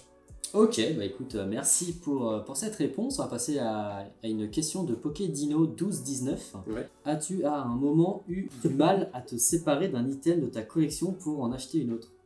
Oui, bien sûr. Ça concerne pas forcément des cartes, mais plutôt des displays. Okay. Voilà. C'est-à-dire qu'en 2020, lorsque j'ai voulu m'acheter mon deuxième Rayquaza Blue, du coup, on en parlait juste avant, il a fallu faire quelques concessions dans ma collection. Je voulais absolument garder ma display Fantomolon anglaise. J'y étais très attaché. C'est ma deuxième série ex préférée, Fantomolon, après Force Cachée. Elle était française? Non, anglaise. Anglaise, pardon. Et j'aimais beaucoup cette série. En plus, elle avait une histoire particulière. Je l'avais récupérée d'une amie. Et puis finalement, j'ai dû m'en séparer parce que je me voyais pas me séparer de mes cartes. Donc par défaut, c'est elle qui a dû partir pour que j'ai suffisamment de fonds pour m'acheter le Rayquaza. Mais ça a été un véritable déchirement de la laisser partir. Vraiment. Okay. Et aujourd'hui, tu sais où est-ce qu'elle est? Elle a bougé? Oui, aujourd'hui, elle a pendant 3 ans, c'est Kevin, donc Nelf, qui me l'a acheté, travaillé à MGN. Il l'a gardé pendant plusieurs années, et là, donc c'est Ordre du Boss qui l'a racheté. Ok, depuis quelques mois. Bon, ça va, elle est bien conservée alors. Oui, elle est entre de bonnes mains. Ça va alors. Troisième question de Ayman. Ouais. Ou Ayman. Ayman, je pense. Ayman, ouais, ça suivant la prononciation. Donc une question que je trouve très cool. Ouais. Comment tu fais pour être aussi bienveillant? Ah tu t'y attendais pas. Je suis pris de court là. Effectivement, tu as plutôt une vision de bienveillance pour beaucoup de monde. C'est très très gentil. Je sais pas, j'aime bien aider les gens. Peut-être que c'est mon parcours de philo, tu vois. Ah, peut-être. Peut-être que c'est mon parcours de philo parce que j'essaye en tout cas d'avoir du recul sur pas mal de choses, mais pour moi c'est naturel, c'est le comportement naturel je fais pas d'effort en fait pour avoir ce comportement, c'est juste naturel, donc il y a aucun prestige à être comme ça, mais en tout cas si les gens pensent que je le suis, moi j'ai tout gagné, moi je suis heureux, parce que c'est pour ça aussi que je fais les vidéos YouTube, tu vois. Je te confirme, c'était plutôt une question un peu... Merci beaucoup Ayman. Petite question de Zoromat, si Rayquaza n'existait pas, quel serait ton Pokémon de cœur? Sans Rayquaza. Sans Rayquaza. Mon Pokémon de cœur. C'est compliqué. J'hésite entre Dratak, OO. On va dire OO, ouais. Ok. Question de Pyro du Box. Collectionnes-tu le récent? Si oui, plutôt full set ou un type de carte en particulier? Alors oui, je collectionne le récent et uniquement les alternates. Ok. Voilà. Très rapide. Voilà. Une autre question de Masaki PC. Ouais. Si Saito était le physicien, peut-on dire que tu es le philosophe? Attention, il a mal écouté. Pour moi, Saito, c'est le biologiste, pas le physicien. Je pense que c'est une référence à un live Twitch, c'est ça? Oui, tout à fait. Non, c'est-à-dire que moi, dans beaucoup de vidéos YouTube ou même pendant mes lives Twitch, je surnomme Saito le biologiste. Okay. Pourquoi? Parce que je trouve qu'il a une approche du dessin des Pokémon qui est vraiment différente. On les voit, tu remarqueras sur les illustrations de Saito, les Pokémon presque avec une loupe, ils sont devant nous en fait. Et on les voit dans leur moindre détail. Ficheuil un peu. Ouais, il y a ce côté-là. Et puis, tu as accès vraiment aux écailles, presque tu vois leurs pupilles, tu vois. Vraiment, pour ça que j'appelle le biologiste, parce que vraiment, tu peux faire une description très précise des Pokémon via ces illustrations, quoi.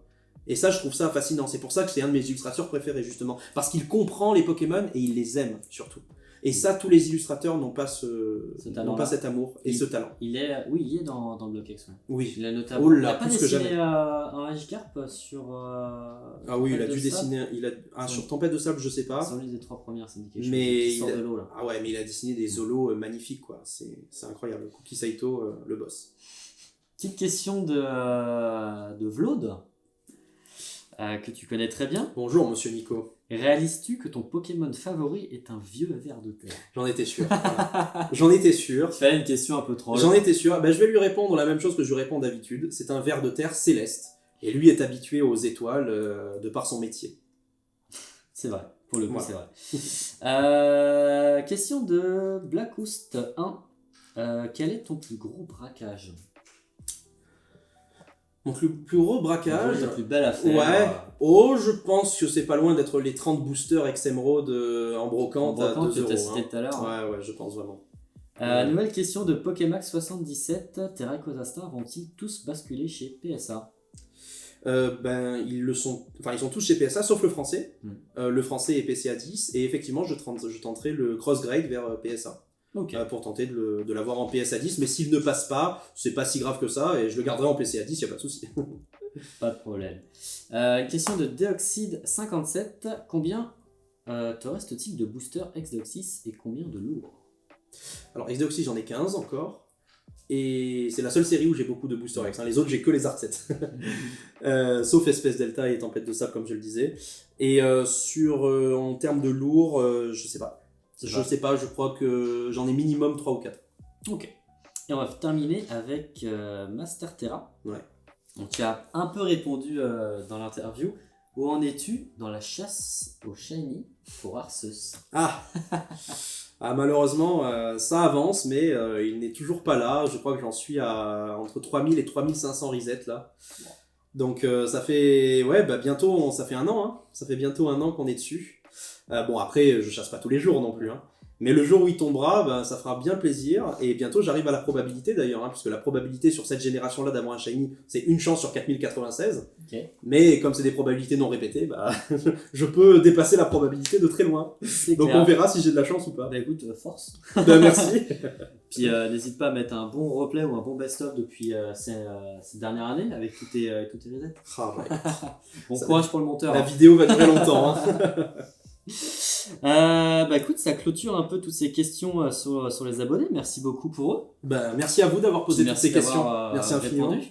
Et du coup, il nous reste quand même une dernière partie, une petite partie combini, auquel tu auras juste un choix parmi 2 propositions. Très bien. En tout cas, merci beaucoup pour cette interview. Merci à toi, franchement. J'ai trop kiffé. Merci. Moi aussi. Je pense que c'est une des plus longues interviews de la chaîne.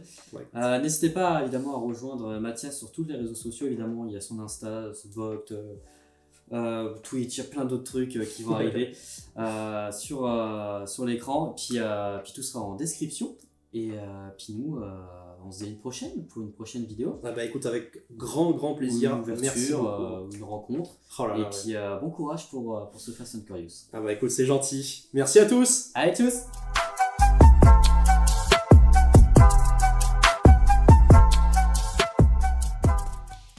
YouTube ou Twitch?